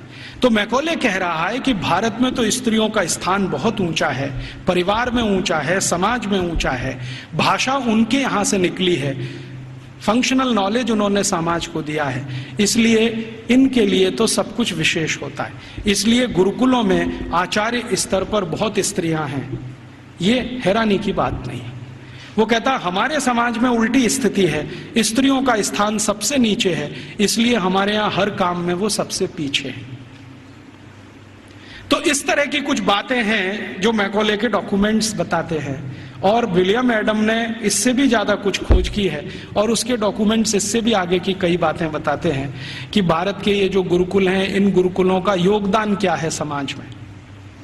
तो विलियम एडम ने एक गुरुकुल की कहानी लिखी है अपने दस्तावेजों में। आंध्र प्रदेश में कावेरी नदी के पास विशाखापट्टनम से थोड़ा दूर एक गुरुकुल है, उसका नाम गांव का मैं भूल रहा हूं। तो वो गुरुकुल है, उसने क्या योगदान दिया है, तो वो कहता है विलियम एडम कि ये जो गुरुकुल है ये बहुत पुराना है और उसके दस्तावेज पुराने हैं। 12वीं शताब्दी का वो गुरुकुल है, और वो गुरुकुल है सिविल इंजीनियरिंग का, कंस्ट्रक्शन में सिविल इंजीनियरिंग का। तो कहता है इसका योगदान क्या है, तो विलियम एडम कहता है कि इस गुरुकुल के विद्यार्थी और आचार्यों ने मिलकर कावेरी नदी पर एक डैम बनाया है, बांध बनाया है, जो दुनिया का सबसे पहला बांध है। मुझे नहीं मालूम था विलियम एडम के डॉक्यूमेंट्स पढ़ने के पहले कि दुनिया का सबसे पहला बांध भारत में बना है। फिर जैसा उसने डिस्क्रिप्शन दिया है उसको खोजते खोजते मैं पहुंच गया एक दिन, और अपनी आंखों से देख के आया कि वो डैम अभी तक जीवित है। उस डैम पर तेलुगु भाषा में एक पत्थर लगा हुआ है जिस पर तारीख है सन 1238 में वो बना है। आज से लगभग 800-825 साल पुराना है। और वो डैम की विशेषता क्या है, पत्थर और चूने से बना है।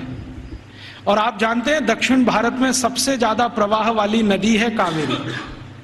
कावेरी जो है ना पेरेनियल रिवर है, साल के 12 महीने पानी रहता है उसमें, और पानी का फ्लो सबसे तेज है और पानी का दबाव भी उसका सबसे तेज है। तो कावेरी नदी पर जहां सबसे तेज गति से पानी बहता है उस नदी पर बांध बना दिया। बांध की लंबाई कितनी है और उसकी चौड़ाई कितनी है, लगभग 1 किलोमीटर 1.5 किलोमीटर के आसपास उसकी लंबाई है। 1.5 किलोमीटर लंबा बांध है। और बांध बनाया कैसा है, ऐसा है जैसे जेड होता है ना, जेड ऐसे फिर ऐसे फिर ऐसे फिर ऐसे फिर ऐसे जेड शेप में पूरा बांध है। तो वो वर्णन कर रहा है विलियम एडम कि ये गुरुकुल के विद्यार्थी और आचार्यों ने बनाया है। इसकी विशेषता क्या है, तो विशेषता ये है कि ये जेड शेप में है।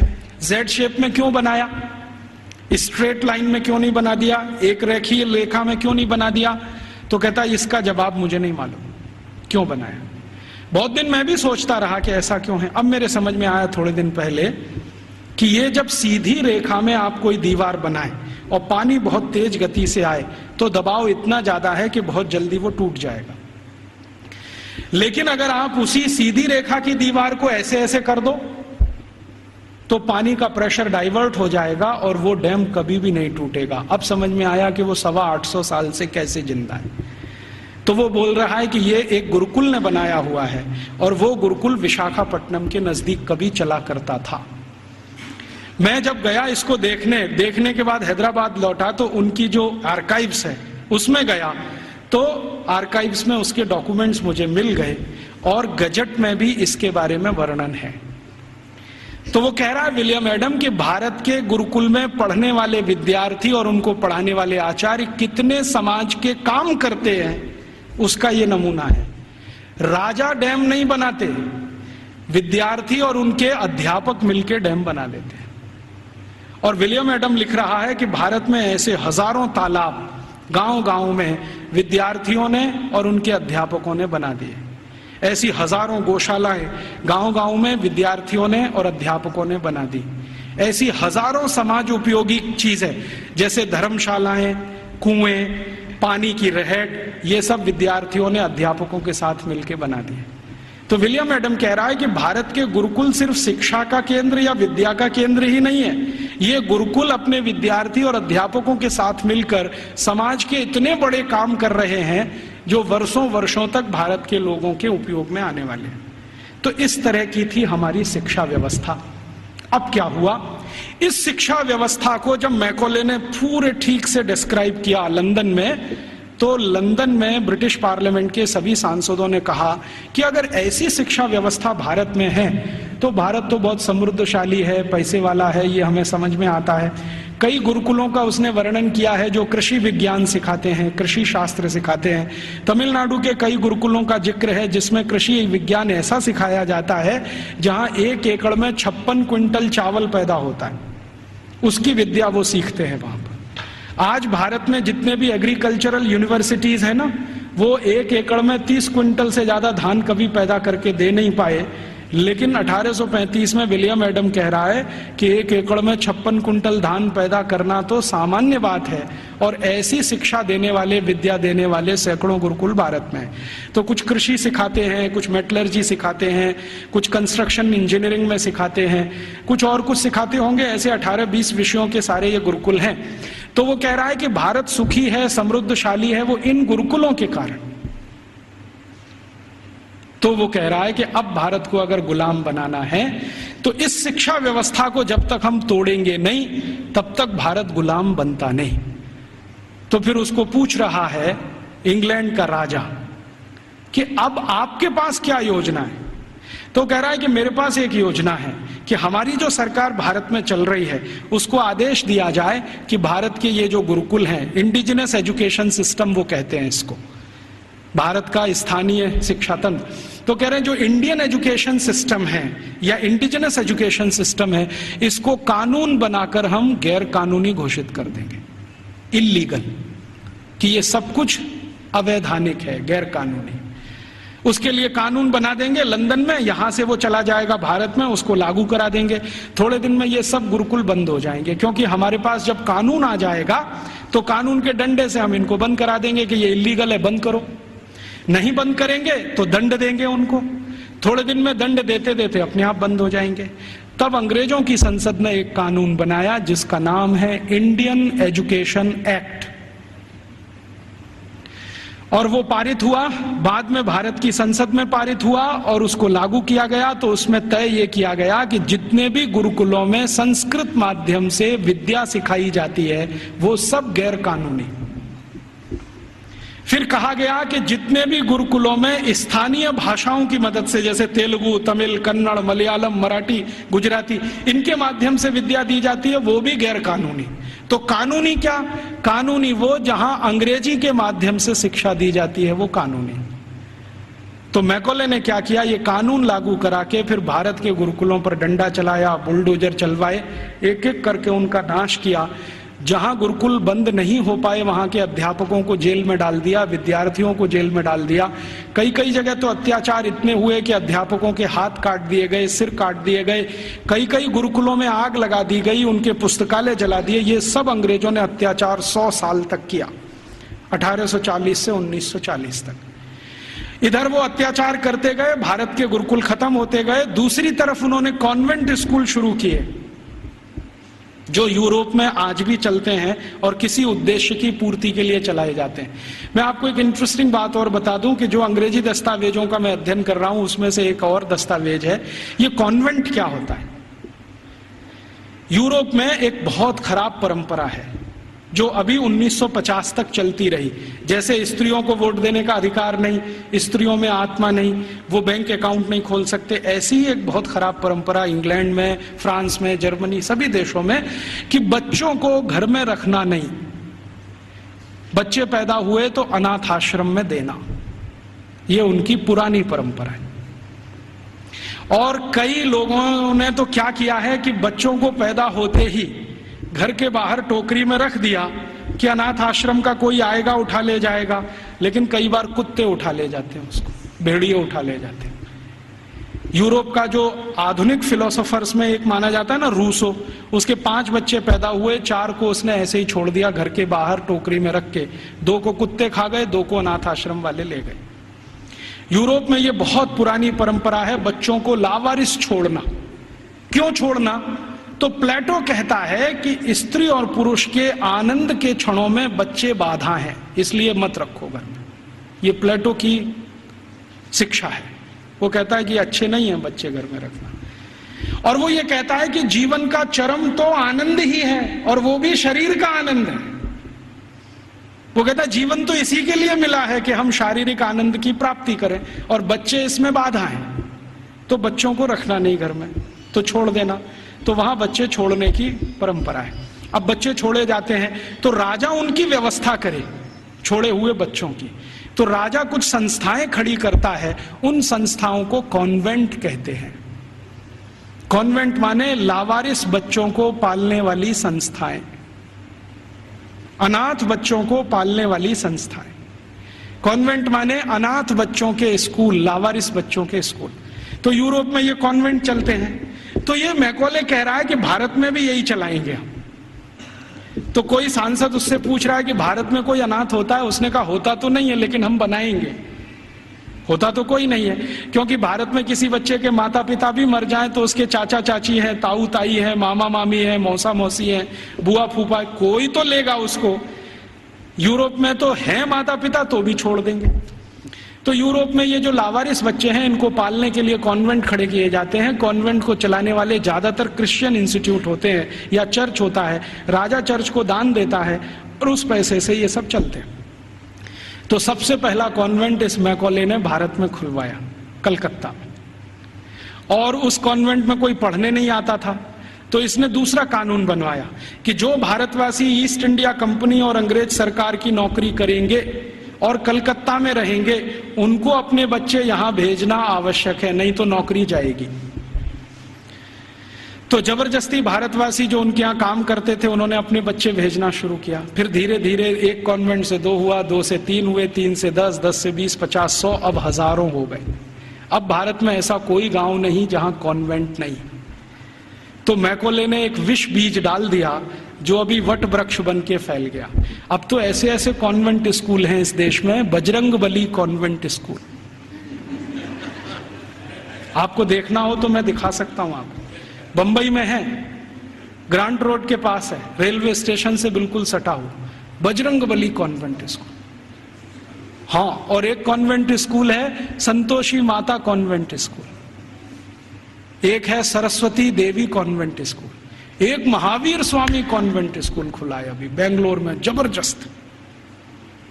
अब इनको पूछो चलाने वालों को कि बजरंगबली का कॉन्वेंट से क्या रिश्ता है, या सरस्वती देवी कब कॉन्वेंट स्कूल में पढ़ने गई थी।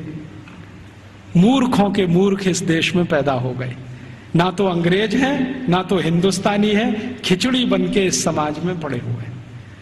ना उसमें से आप चावल निकाल सकते हैं, ना मूंग की दाल का दाना निकाल सकते। ये खिचड़ी लोगों ने देश का सत्यानाश कर दिया। ये सब मैकॉले की संतान है।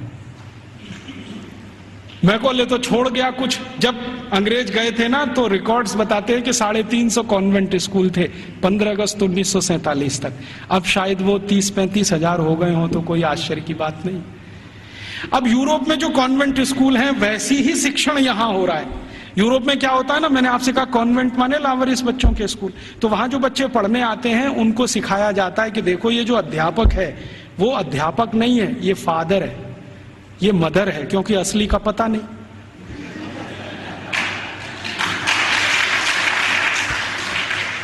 असली का तो कुछ पता नहीं, लावारिस है, किसका है बाप उसका और कौन है उसकी माँ। तो स्कूल में जो पढ़ाने वाले होते हैं ना टीचर, तो पुरुष है तो फादर, माने ओल्ड एज है तो फादर, और यंग एज है तो ब्रदर, और ओल्ड लेडी है कोई तो मदर, और यंग लेडी है तो सिस्टर। तो कॉन्वेंट में उनको बुलवाते हैं, ये फादर है, ये मदर है, ये ब्रदर है, ये सिस्टर है, क्योंकि असली नहीं है। अब हमने भारतवासियों ने बिना सोचे नकल कर लिया उसका। हमारे यहां तो घर में है असली, और कॉन्वेंट में जा रहा है बच्चा तो वहां हो गए नकली, और वहां उसको मदर फादर ही बोलना पड़ता है। अब भारतीय परंपरा में यह है कि किसी बच्चे की 2 माताएं तो हो सकती हैं, बाप दो नहीं होते कभी। भगवान कृष्ण की दो माताएं थी, एक ने जन्म दिया, एक ने पाला। रामचंद्र जी मानते हैं कि मेरी 3 माँ हैं, एक ने जन्म दिया है, बाकी 2 प्रेम दे रहे हैं। तो माताएं 2 हो सकती हैं, 3 हो सकती हैं, बाप हमेशा एक ही होता है। अब हमारे कॉन्वेंट में पढ़ने वाले नौनिहालों के हर एक के 2-2 बाप हैं। एक तो घर में है असली और दूसरे हैं वहां नकली। और मैं आपको अंग्रेजी की एक शब्द की व्याख्या करता हूं। अंग्रेजी में एक शब्द होता है जो गाली के रूप में इस्तेमाल किया जाता है, बास्टर्ड। बास्टर्ड वही होता है जिसके 2 बाप होते हैं। तो हमने अपने अपने नौनिहालों को सबको बास्टर्ड बनाने का धंधा शुरू कर दिया है और बड़े गर्व से कहते हैं मेरा बेटा सेंट मैरी कॉन्वेंट में जाता है, जीसस कॉन्वेंट में जाता है, फलाने कॉन्वेंट में, ढिमा के कॉन्वेंट में। फिर उन कॉन्वेंटों में बड़ी बड़ी विचित्र विचित्र चीजें सिखाई जाती हैं। आजकल सिखाया जाता वैलेंटाइन डे, सेलिब्रेट करो वैलेंटाइन डे। ये वैलेंटाइन का किस्सा क्या है? वैलेंटाइन का किस्सा ये है कि यूरोप में, मैंने कहा ना बच्चों को साथ रखने की परंपरा नहीं है, ऐसी ही एक बहुत खराब परंपरा है बिना शादी के साथ रहने की। एक शब्द चलता है यूरोप में, लिव इन रिलेशनशिप, माने शादी तो करनी नहीं है लेकिन साथ में रहना है। और ये क्यों ऐसा है? इसमें छुटकारा आसान है, सवेरे किया शाम को निकल गए, कहीं दूसरे के घर में घुस गए, फिर तीसरे के, फिर चौथे के। तो जैसे कुत्ते घूमते रहते हैं ना, ऐसे। लिव इन रिलेशनशिप माने कुत्ता संस्कृति। लेकिन मुझे कई बार लगता है भारतीय कुत्तों से भी ज्यादा खराब यूरोपियन कुत्ता संस्कृति। भारतीय कुत्ते फिर भी थोड़े वफादार हैं, यूरोप वाले तो उतने भी नहीं है। तो ये लिव इन रिलेशनशिप का चक्कर बहुत है। और आपको सुनकर आश्चर्य होगा कि पहले से और आज तक यूरोप की 70% प्रजा बिना शादी के रहती है, बिना शादी के रहते। आप अभी भी जाके देख लो, लंदन में, पेरिस में, कहीं भी। अमेरिका में तो ये प्रतिशत 78% है, बिना शादी के रहते हैं। अब बिना शादी के रहते हैं तो पत्नियां बदलती हैं, माफ करो पत्नी तो हो ही नहीं सकती, स्त्रियां बदलती रहती हैं। उनको वो विचित्र विचित्र नामों से संबोधित करते हैं। इंग्लैंड में एक नाम चलता है Mrs Lloyd, Mrs Topno, Mrs ये, मिसेस वो, माने ये उसकी रखेल है जिसके नाम से कहा है। मिसेस माने पत्नी को छोड़कर कोई भी महिला जिसके साथ आप बिस्तर शेयर करते हैं वो सब मिसेस होती है। तो वहां तो ये है सारा खेल, स्त्रियां तो शादी के बिना, पुरुष तो शादी के बिना। तो कभी कभी बीच बीच में यूरोपियन लोगों को कुछ अच्छे विचार भी आ जाते हैं। तो 4वीं शताब्दी में, आज से लगभग 1600 साल पहले, एक व्यक्ति पैदा हो गए रोम में, उनका नाम था वैलेंटाइन। वो चर्च के पादरी हो गए। उन्होंने भारत का साहित्य कुछ पढ़ा। भारतीय साहित्य बहुत जगह फैला है, हम सब जानते हैं। तो वो पढ़ लिया, उनके विचार बदल गए। उनका कहना है कि सबको शादी करके ही रहना चाहिए। और वो प्रचार करने लगे गांव गांव घूम के कि भाई शारीरिक संबंध बनाओ तो पहले शादी करो। तो राजा जो था उस समय, क्लॉडियस नाम का एक राजा था रोम में, वो कहता था आप ये क्या बकवास करते हैं? वो कहते थे ये बकवास नहीं है, बहुत अच्छी जीवन पद्धति है। पूर्वी भारत में, पश्चिम भारत में, सब जगह यही चलती है। वहां के लोग बहुत अच्छे हैं, स्त्रियां बहुत अच्छी हैं, आप भी अगर इसमें आ जाओ तो बहुत अच्छा होगा, बीमारियां कम हो जाएंगी वगैरह वगैरह, समाज व्यवस्थित हो जाएगा। तो वो घूमते थे गांव गांव, प्रचार करते थे भाई शादी करो, शादी करो, शादी करो। और राजा जो होता था वो रोकता था कि शादी क्यों करना, हमारी तो परंपरा है बिना शादी के रहना। तो राजा और वैलेंटाइन का झगड़ा चलता था। तो वैलेंटाइन साहब क्या करते थे कि जो भी शादी करने को तैयार हुआ उसको अपने चर्च में बुलाते थे और उसकी शादी करते थे। ये सिलसिला उन्होंने 20-25 साल चलाया। अब वो राजा बहुत परेशान हो गया, तो एक दिन उसने वैलेंटाइन को फांसी पर लटकाने का आदेश दे दिया। तो 14 फरवरी सन 498 को वैलेंटाइन को फांसी पर लटका दिया गया। तो जिनकी उन्होंने शादियां कराई थी वो बहुत दुखी हो गए, तो उनकी याद में उन्होंने वैलेंटाइन डे मनाना शुरू कर दिया। तो ऐसे वैलेंटाइन डे आया। अब उनके कॉन्वेंट में वैलेंटाइन डे मनाते हैं, अब हमारे भी कॉन्वेंट में चालू हो गया वैलेंटाइन डे, वैलेंटाइन डे। यहां तो कोई समस्या नहीं है शादी करके रहने की, वहां तो शादियां ही नहीं होती हैं। अब हमारे स्कूलों में वैलेंटाइन डे मनाता है तो बच्चे क्या करते हैं, ग्रीटिंग कार्ड खरीदते हैं, अपनी अम्मा को देते हैं, would you be my valentine, फिर बाप को भी दे देते हैं, would you be my valentine. इन मूर्खों को पता ही नहीं कि वैलेंटाइन थे कौन, इसका मतलब क्या है। अम्मा को पूछ रहे हैं would you be my Valentine. अभी थोड़े दिन पहले बंबई में मैं एक बुजुर्ग आदमी को मिला जिनकी 75 साल की उम्र है, उनके पास 18 ग्रीटिंग कार्ड आए वैलेंटाइन डे पर, और सब में एक ही बात, would you be my Valentine. 75 साल के बुजुर्ग आदमी से लड़कियां पूछ रही है would you be my Valentine. ऐसा अधकचरापन है। ये सब कॉन्वेंट में से हमारे बच्चे सीख सीख के निकल रहे हैं। और इन कॉन्वेंट स्कूलों में क्या क्या सब सिखा दिया। वो कहता था ना मैकॉले ये कहता था कि ये जो कॉन्वेंट स्कूल हम चलाएंगे इनमें शिक्षा मिले ना मिले, संस्कार अंग्रेजियत के हम जरूर देंगे। तो क्या होगा, तो कह रहा है वो कि भारतवासी जितने साल इसमें से पढ़कर निकलेंगे ना, तो वो शरीर से दिखने में भारतीय होंगे, आत्मा से अंग्रेज हो जाएंगे, फिर यही हमारी मदद करेंगे और भारत को गुलाम बनाए रखने में व्यवस्था करेंगे। तो संस्कार देना है उनको तो अपना, तो वो दे रहे हैं। अब वह जो कॉन्वेंट में वैलेंटाइन डे सिखा दिया, फिर उन्होंने पता नहीं मदर्स डे सिखा दिया, फादर्स डे सिखा दिया। मदर्स डे पता है क्या होता है यूरोप में? यूरोप में एक और बहुत पुरानी परंपरा है, प्लेटो के समय से चली आ रही है, कि बच्चे जब पैदा हुए ना तो घर में तो रखने नहीं है, बाहर छोड़ देने हैं।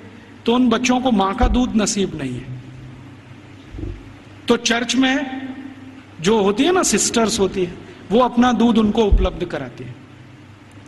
अब आप में से कई लोगों को यह प्रश्न होगा कि बायोलॉजिकली ये संभव कैसे है, वो नर्स तो मां बनी नहीं तो उसको दूध कैसे आएगा। लेकिन अभी आधुनिक विज्ञान ने यह सिद्ध कर दिया है कि कोई बच्चा लगातार 2-3 दिन तक बिना विवाहित किसी महिला को लगातार स्तनपान करे तो चौथे 5वें दिन से दूध आना शुरू हो जाता है। तो उनके यहां नर्सिंग जो होती है वो सिस्टर्स के द्वारा होती है या नर्सेस के द्वारा होती है, मां नहीं करती है। लेकिन कभी कभी साल में कोई एक दिन मनाना हो तो वो मदर्स डे मनाते हैं, जिस दिन मां अपने बच्चे को दूध पिलाने के लिए वहां जाती है कॉन्वेंट, तो उनके यहां मदर्स डे होता है। ऐसे ही उनके यहां फादर्स डे होता है। फादर्स डे का चक्कर क्या है, यूरोप के बच्चे वैसे तो घर में रहते नहीं, जो गलती से किसी ने रख लिए तो उनको अपने बाप के साथ खाना खाने का अधिकार नहीं है। डाइनिंग टेबल पर अपने बाप के साथ वो नहीं बैठ सकते। बाप अपने डाइनिंग टेबल पे खाना खाएगा दोस्तों के साथ, जब वो चला जाएगा खाना खा के तो बाद में बच्चे डाइनिंग टेबल पे बैठते हैं। लेकिन साल में कोई एक दिन वो फिक्स करते हैं जब बच्चे बाप के साथ बैठे डाइनिंग टेबल पर, उस दिन वो फादर्स डे मनाते हैं।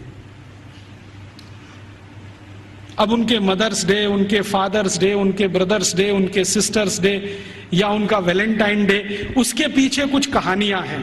हम बिना सोचे समझे अंधों की तरह से इस पे लग गए।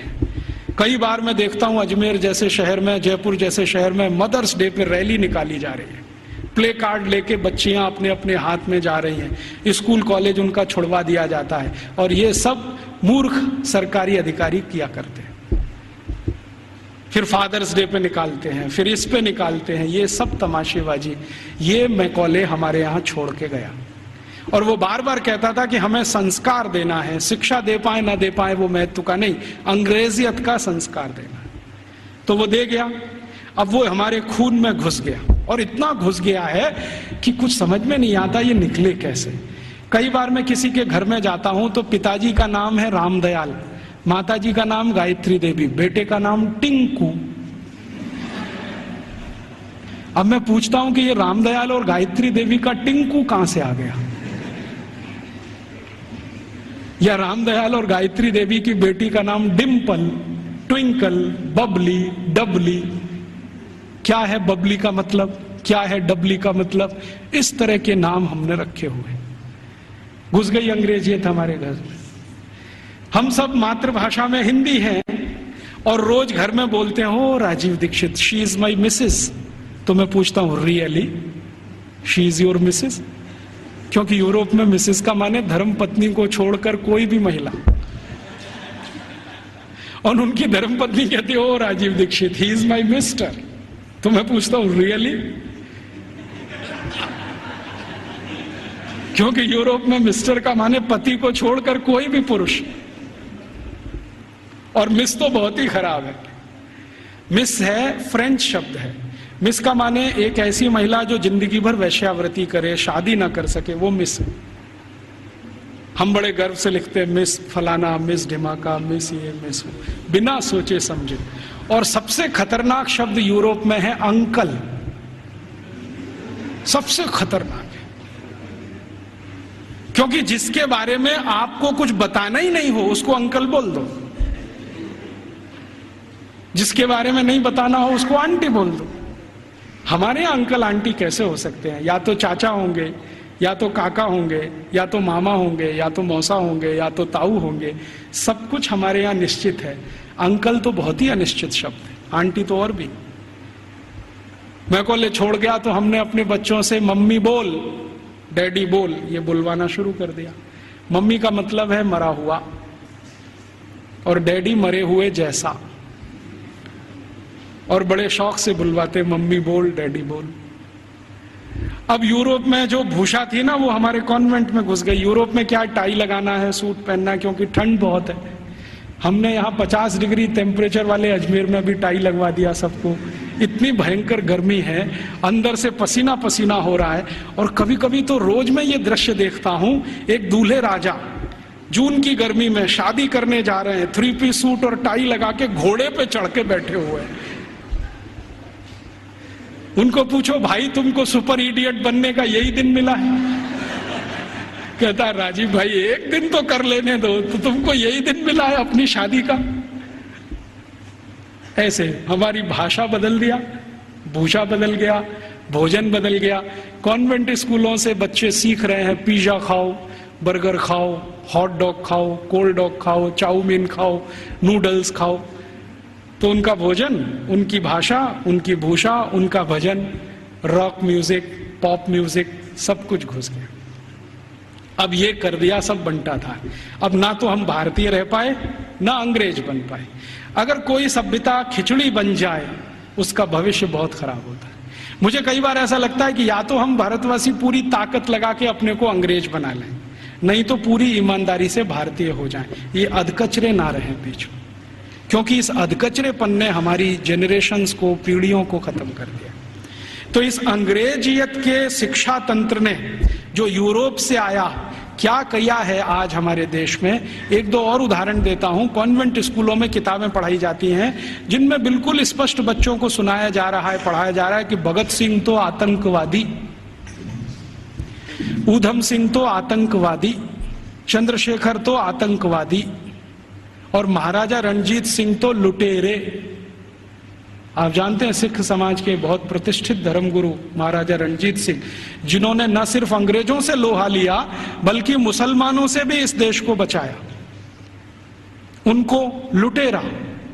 हमारे भारत में एक जाति है जिसको जाट कहते हैं। जाटों के बारे में अंग्रेज ये कहा करते थे कि इनकी ताकत बहुत है, इसलिए उन्होंने जाट रेजिमेंट बनाया। आपको मालूम है जाट रेजिमेंट? ऐसे ही जाटों के पैरेलल महाराष्ट्र में है मराठा, वो भी एक तरह से जाट ही हैं। तो मराठा रेजिमेंट बनाया, जाट रेजिमेंट बनाया, क्योंकि इनमें ताकत बहुत है। इनका जो डीएनए है ना, बहुत स्पेशल किस्म का है। लड़ना, लड़ाना, मारना, मरना, उनको इसमें मजा आता है। कभी भी अपनी जान की परवाह नहीं करेंगे, हाँ किसी के लिए भी जान दे देंगे, ऐसे लोग। तो जाटों को अंग्रेजों ने लिख मारा और कॉन्वेंट स्कूलों में पढ़ाया जा रहा है अंग्रेजों के जर खरीद गुलाम। अब ये बच्चे बार बार पढ़ रहे हैं, रोज रोज पढ़ रहे हैं, रोज रोज पढ़ रहे हैं, रोज रोज पढ़ रहे हैं, तो थोड़े दिन में मान ही लेंगे कि हाँ भगत सिंह तो आतंकवादी था, ऊधम सिंह भी आतंकवादी था। क्योंकि एक झूठ को आप बार बार कहो, बार बार कहो, बार बार कहो, तो 10-20 साल में सत्य तो हो ही जाएगा। एक कॉन्वेंट स्कूल की हिस्ट्री की किताब में मैं पढ़ के आया, और वो किताब मैंने संभाल के रखी हुई है। झांसी की रानी लक्ष्मीबाई ने भारत की आजादी के लिए कुछ नहीं किया,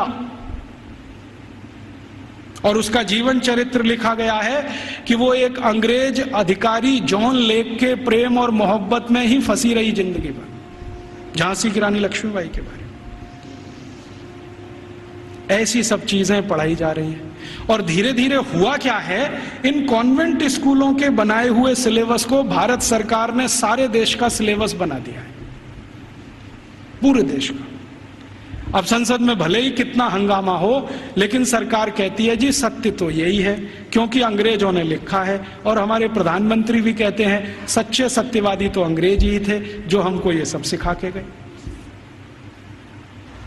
ये स्थिति हमारे देश की है।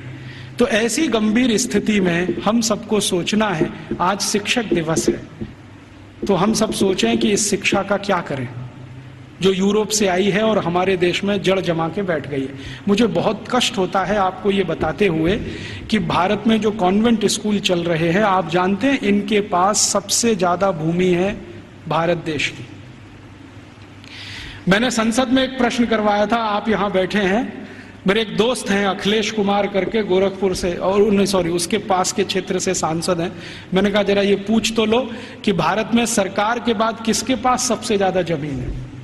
तो उत्तर आया कि सरकार के बाद सबसे ज्यादा जमीन चर्च और उनके कॉन्वेंट स्कूलों के पास ही है। रेलवे से भी ज्यादा जमीन इनके पास है। और हजारों हेक्टेयर जमीन एक एक रुपए के लीज पर दी गई है। हजारों हेक्टेयर, 1 रुपए का लीज, 2 रुपए का लीज, माने साल में वो 1 ही रुपया देते हैं, हजारों एकड़ जमीन भारत की इस्तेमाल कर रहे हैं और उनकी मिल्कियत है। 1820 से अंग्रेजों की सरकार ने ये जमीन देना शुरू किया, 2006 तक ये आबाद गति से चालू है। हमारी ही जमीन है, हमारा ही पानी है, हमारे ही संसाधन है। पहले मैं क्या सोचता था कि इन कॉन्वेंट स्कूलों में डोनेशन बहुत देती होगी सरकार, लेकिन संसद में एक जब सवाल करवाया तो पता चला कि सरकार का डोनेशन तो 10% ही है, बाकी समाज का डोनेशन। अकेले मैं मुंबई का आंकड़ा आपको दे रहा हूं। बंबई में जितने कॉन्वेंट स्कूल चलते हैं उसमें 92% हिंदू समाज के लड़के लड़कियां पढ़ते हैं, 92%। 2.5% क्रिश्चियन समाज के हैं और बकाया में मुसलमान हैं। ये है स्थिति।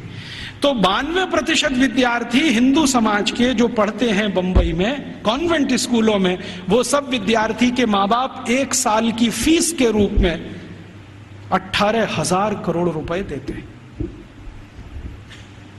आप सोचते हैं ये रकम कितनी बड़ी है? राजस्थान सरकार के बजट का लगभग आधा बंबई, सिर्फ बंबई के कॉन्वेंट। फिर कलकत्ता के कॉन्वेंट, मद्रास के कॉन्वेंट, हैदराबाद के कॉन्वेंट, दिल्ली के, इन सबको मैंने जोड़ना शुरू किया। फिर B क्लास सिटीज के कॉन्वेंट, जैसे अजमेर है, जयपुर है, ऐसे शहर। फिर C क्लास।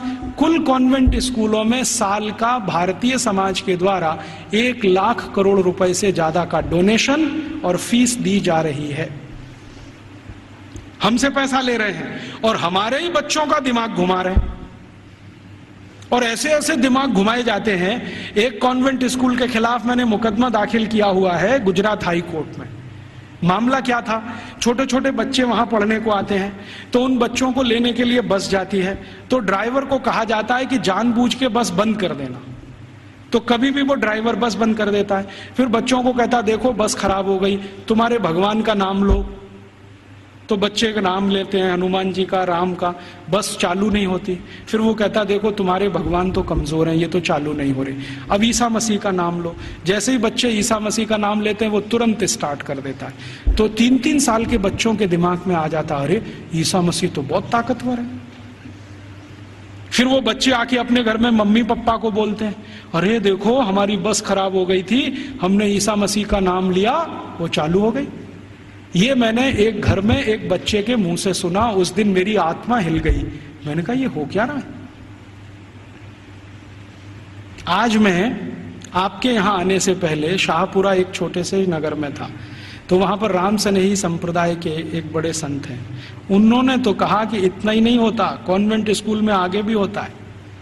बच्चे जो छोटे छोटे होते हैं ना, जिनके मन भोले भाले हैं, उनको एक खेल खिलाया जाता है कि उनके राम और कृष्ण है ना, उनकी मूर्तियां बनाई जाती हैं मेटल्स की और बच्चों को दिया जाता है। फिर वो कहते हैं कि स्विमिंग पूल में इनको तैराओ, तो बच्चे उनको डाल देते हैं, वो सब डूब जाती है क्योंकि मेटल्स की। तो कहते हैं देखो तुम्हारे भगवान डूब गए। फिर उन्हीं छोटे छोटे बच्चों को काष्ठ की मूर्तियां दी जाती है, लकड़ी की, ईसा मसीह की, कहते हैं तैराओ, तो वो तैरने लगती है। तो बच्चों को कहते हैं देखो ईसा मसीह इतने ताकतवर हैं कि वो तैर सकते हैं, रामकृष्ण तो डूब गए तो तुमको भी डूब। तो लोकमान्य तिलक की इस बात को फिर याद करें, दुश्मन हमसे ताकतवर है, बहिष्कार करो और असहयोग करो। बाद में गांधी जी ने उसको और तेज से कहा। हम इन कॉन्वेंट स्कूलों को और इस एजुकेशन को हटाना चाहते हैं यूरोपियन, तो इसके लिए असहयोग करो और बहिष्कार करो। मतलब मैंने आपसे कहा कि 92% विद्यार्थी हमारे हैं जो वहां पढ़ने जा रहे हैं, इनको रोको। और हम इसको अपने घर से शुरू करें कि हम हमारे घर के किसी बच्चे को कॉन्वेंट में नहीं पढ़ाएंगे, क्योंकि हम उसको बास्टर्ड नहीं बनाएंगे। वो इंजीनियर बने ना बने, डॉक्टर बने ना बने, कम से कम बास्टर्ड तो ना बने। इतना अपमान तो ना करें हम अपने पिता का। तो हम नहीं भेजेंगे हमारे बच्चों को। तो फिर कहां भेजेंगे? जो हमारे स्कूल चलते हैं उनमें भेजेंगे। फिर आप कहेंगे उनमें सुख सुविधाएं कम हैं, बढ़ जाएंगी। जब धन का प्रवाह कॉन्वेंट स्कूलों से भारतीय स्कूलों की तरफ होगा तो सुविधाएं भी बढ़ जाएंगी। आप सोचो 18,000 करोड़ रुपया बंबई के कुछ कॉन्वेंट स्कूल को हर साल मिलता है, इतना ही रुपया आर्य समाज के गुरुकुलों को मिल जाए, या सनातन समाज के लोगों को मिल जाए, या किसी और संस्थाओं को मिल जाए जो भारतीयता आधारित गुरुकुल चलाते हैं, तो वो सुख सुविधाओं वाले हो जाएंगे। वो तो धन के प्रवाह को बदलने की जरूरत है। अभी धन का प्रवाह कॉन्वेंट स्कूलों की तरफ है तो सुख सुविधाएं वहां ज्यादा हैं। हमारे स्कूल पानी से प्यासे हैं, बैठने को जमीन पे टाटपट्टी नहीं है, स्कूल में पढ़ाने के लिए ब्लैक बोर्ड नहीं है, सामान्य जरूरतों की चीजें जैसे संडास घर होना चाहिए वो भी नहीं है। तो ये इसलिए कि धन की कमी है, धन का प्रवाह उस तरफ है, इसको मोड़ दो। तो समाज में एक बहस चले इस पर कि ये कॉन्वेंट स्कूल आए कहां से हैं, उनके यहाँ शिक्षा की क्या स्थिति रही है, तो शायद इसमें से एक समझ बने और ये समझ हिंदुस्तान में अगले 2-3 वर्षों में कोई अभियान का स्वरूप ले और ये अभियान हिंदुस्तान के इस विश्व बीज को उखाड़ कर फेंक दे, ऐसी भावना मेरे मन में है। मैंने इसके लिए एक और प्रयास शुरू किया है। बहुत लोग जब कहते हैं कि राजीव भाई विकल्प दो, तो हमने खुद अपने इस आजादी बचाओ आंदोलन की तरफ से 6 गुरुकुल बनाना शुरू किया है और वो लगभग 1 साल में शुरू हो जाएगी। उन सभी गुरुकुलों को वैसे ही पढ़वाना है जैसे कभी 200 साल पहले था। वही 18 विषय हमने चुने हैं जो 200 साल पहले पढ़ाए जाते हैं। और हमारे गुरुकुलों की ये मान्यता रही है कि शिक्षा और विद्या सबके लिए, किसी एक के लिए नहीं। पैसा है या नहीं ये महत्व का नहीं है, शिक्षा और विद्या हर एक के लिए। वो जाति का है, धर्म का है, इससे मतलब नहीं। हमारे गुरुकुलों में सभी तरह के विद्यार्थी। आप तो जानते हैं कि भारतीय शास्त्र कहते हैं कि शिक्षा, विद्या और न्याय और चिकित्सा सबको निशुल्क उपलब्ध होनी चाहिए, बिना किसी भेदभाव के। तो हमने सोचा है कि कम से कम शिक्षा और विद्या तो निशुल्क उपलब्ध कराएं। तो हमारे गुरुकुलों में हम फीस नहीं लेंगे, ये संकल्प से हम शुरू कर रहे हैं। फिर ये चलेंगे कैसे? इनको चलाने के लिए विद्यार्थियों को हर दिन 2 घंटे श्रम दान करना पड़ेगा। या तो 2 घंटे वो चरखा चलाएं, या तो 2 घंटे खेत में काम करें, या तो 2 घंटे वो साबुन बनाएं, मंजन बनाएं, वॉशिंग पाउडर बनाएं। उनको हम बिकवाएंगे और उसके लिए मार्केटिंग नेटवर्क खड़ा कर रहे हैं पूरे देश में, स्वानंद बाजार के नाम से। इनमें ये वस्तुएं बिकेंगी, उससे आमदनी होगी और गुरुकुल उससे चलेंगे, फीस किसी को नहीं देनी पड़ेगी। और हमारा ये मानना है कि जो विद्यार्थी 14 साल पढ़कर निकल गया, कम से कम हर एक के पास 2.5 से 3 लाख रुपए होगा जो उसके अपने श्रम की कमाई होगी। उससे वो अपना कोई व्यवसाय शुरू कर सकेगा, 2,000 रुपए की नौकरी के लिए नहीं भागेगा। और इन सारे गुरुकुलों को हम ज्ञान आधारित बना रहे हैं, डिग्री आधारित नहीं, क्योंकि ज्ञान ऊंचा होता है, डिग्री ऊंची नहीं होती कभी भी। अंग्रेजों ने हमको उल्टा फंसा दिया, ज्ञान आधारित हिंदुस्तान को डिग्री में फंसा दिया। अब हम किसी की भी परीक्षा लेते हैं तो भाई तुम्हारे पास डिग्री क्या है? डिग्री कोई महत्व की नहीं होती। चरक ऋषि की क्या डिग्री थी? सुश्रुत ऋषि की क्या डिग्री थी? सांख्य दर्शन की जिन्होंने पूरे दुनिया को बता दिया, उनकी क्या डिग्रियां थी? खगोल शास्त्र में इतने बड़े बड़े रिसर्च हो गए। आज दुनिया कहती है कि प्लूटो ग्रह नहीं है, हिंदुस्तानियों ने तो 14वीं शताब्दी में कह दिया था कि प्लूटो ग्रह नहीं। अब दुनिया मानती है कि प्लूटो ग्रह नहीं। सूर्य की दूरी पृथ्वी से कितनी है ये आज बोलते हैं, 9वीं शताब्दी में तो हिंदुस्तानियों को मालूम था कि सूर्य और पृथ्वी की दूरी कितनी है। तो ये जितनी महान बातें करने वाले लोग, इनके पास किसी के पास डिग्री नहीं थी, ज्ञान था। ज्ञान ऊंचा होता है, डिग्री नहीं होती। तो हम वही ज्ञान आधारित शिक्षा और विद्या लाना चाहते हैं।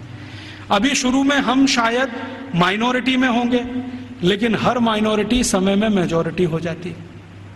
कौन जाने कल को ये अभियान चल पड़ा तो बहुत बड़ा हो जाएगा। शुरुआत तो 1-2 से ही होती है, बड़ा होते होते तो बहुत बड़ा सागर बन जाता है। भगत सिंह तो अकेला था, फांसी पे गया, उसके साथ सुखदेव राजगुरु अकेले थे। सबसे पहले तो मंगल पांडे अकेला था, क्योंकि उसकी छावनी में कोई मदद करने को तैयार नहीं। फिर देखो कि हजारों लाखों मंगल पांडे हुए।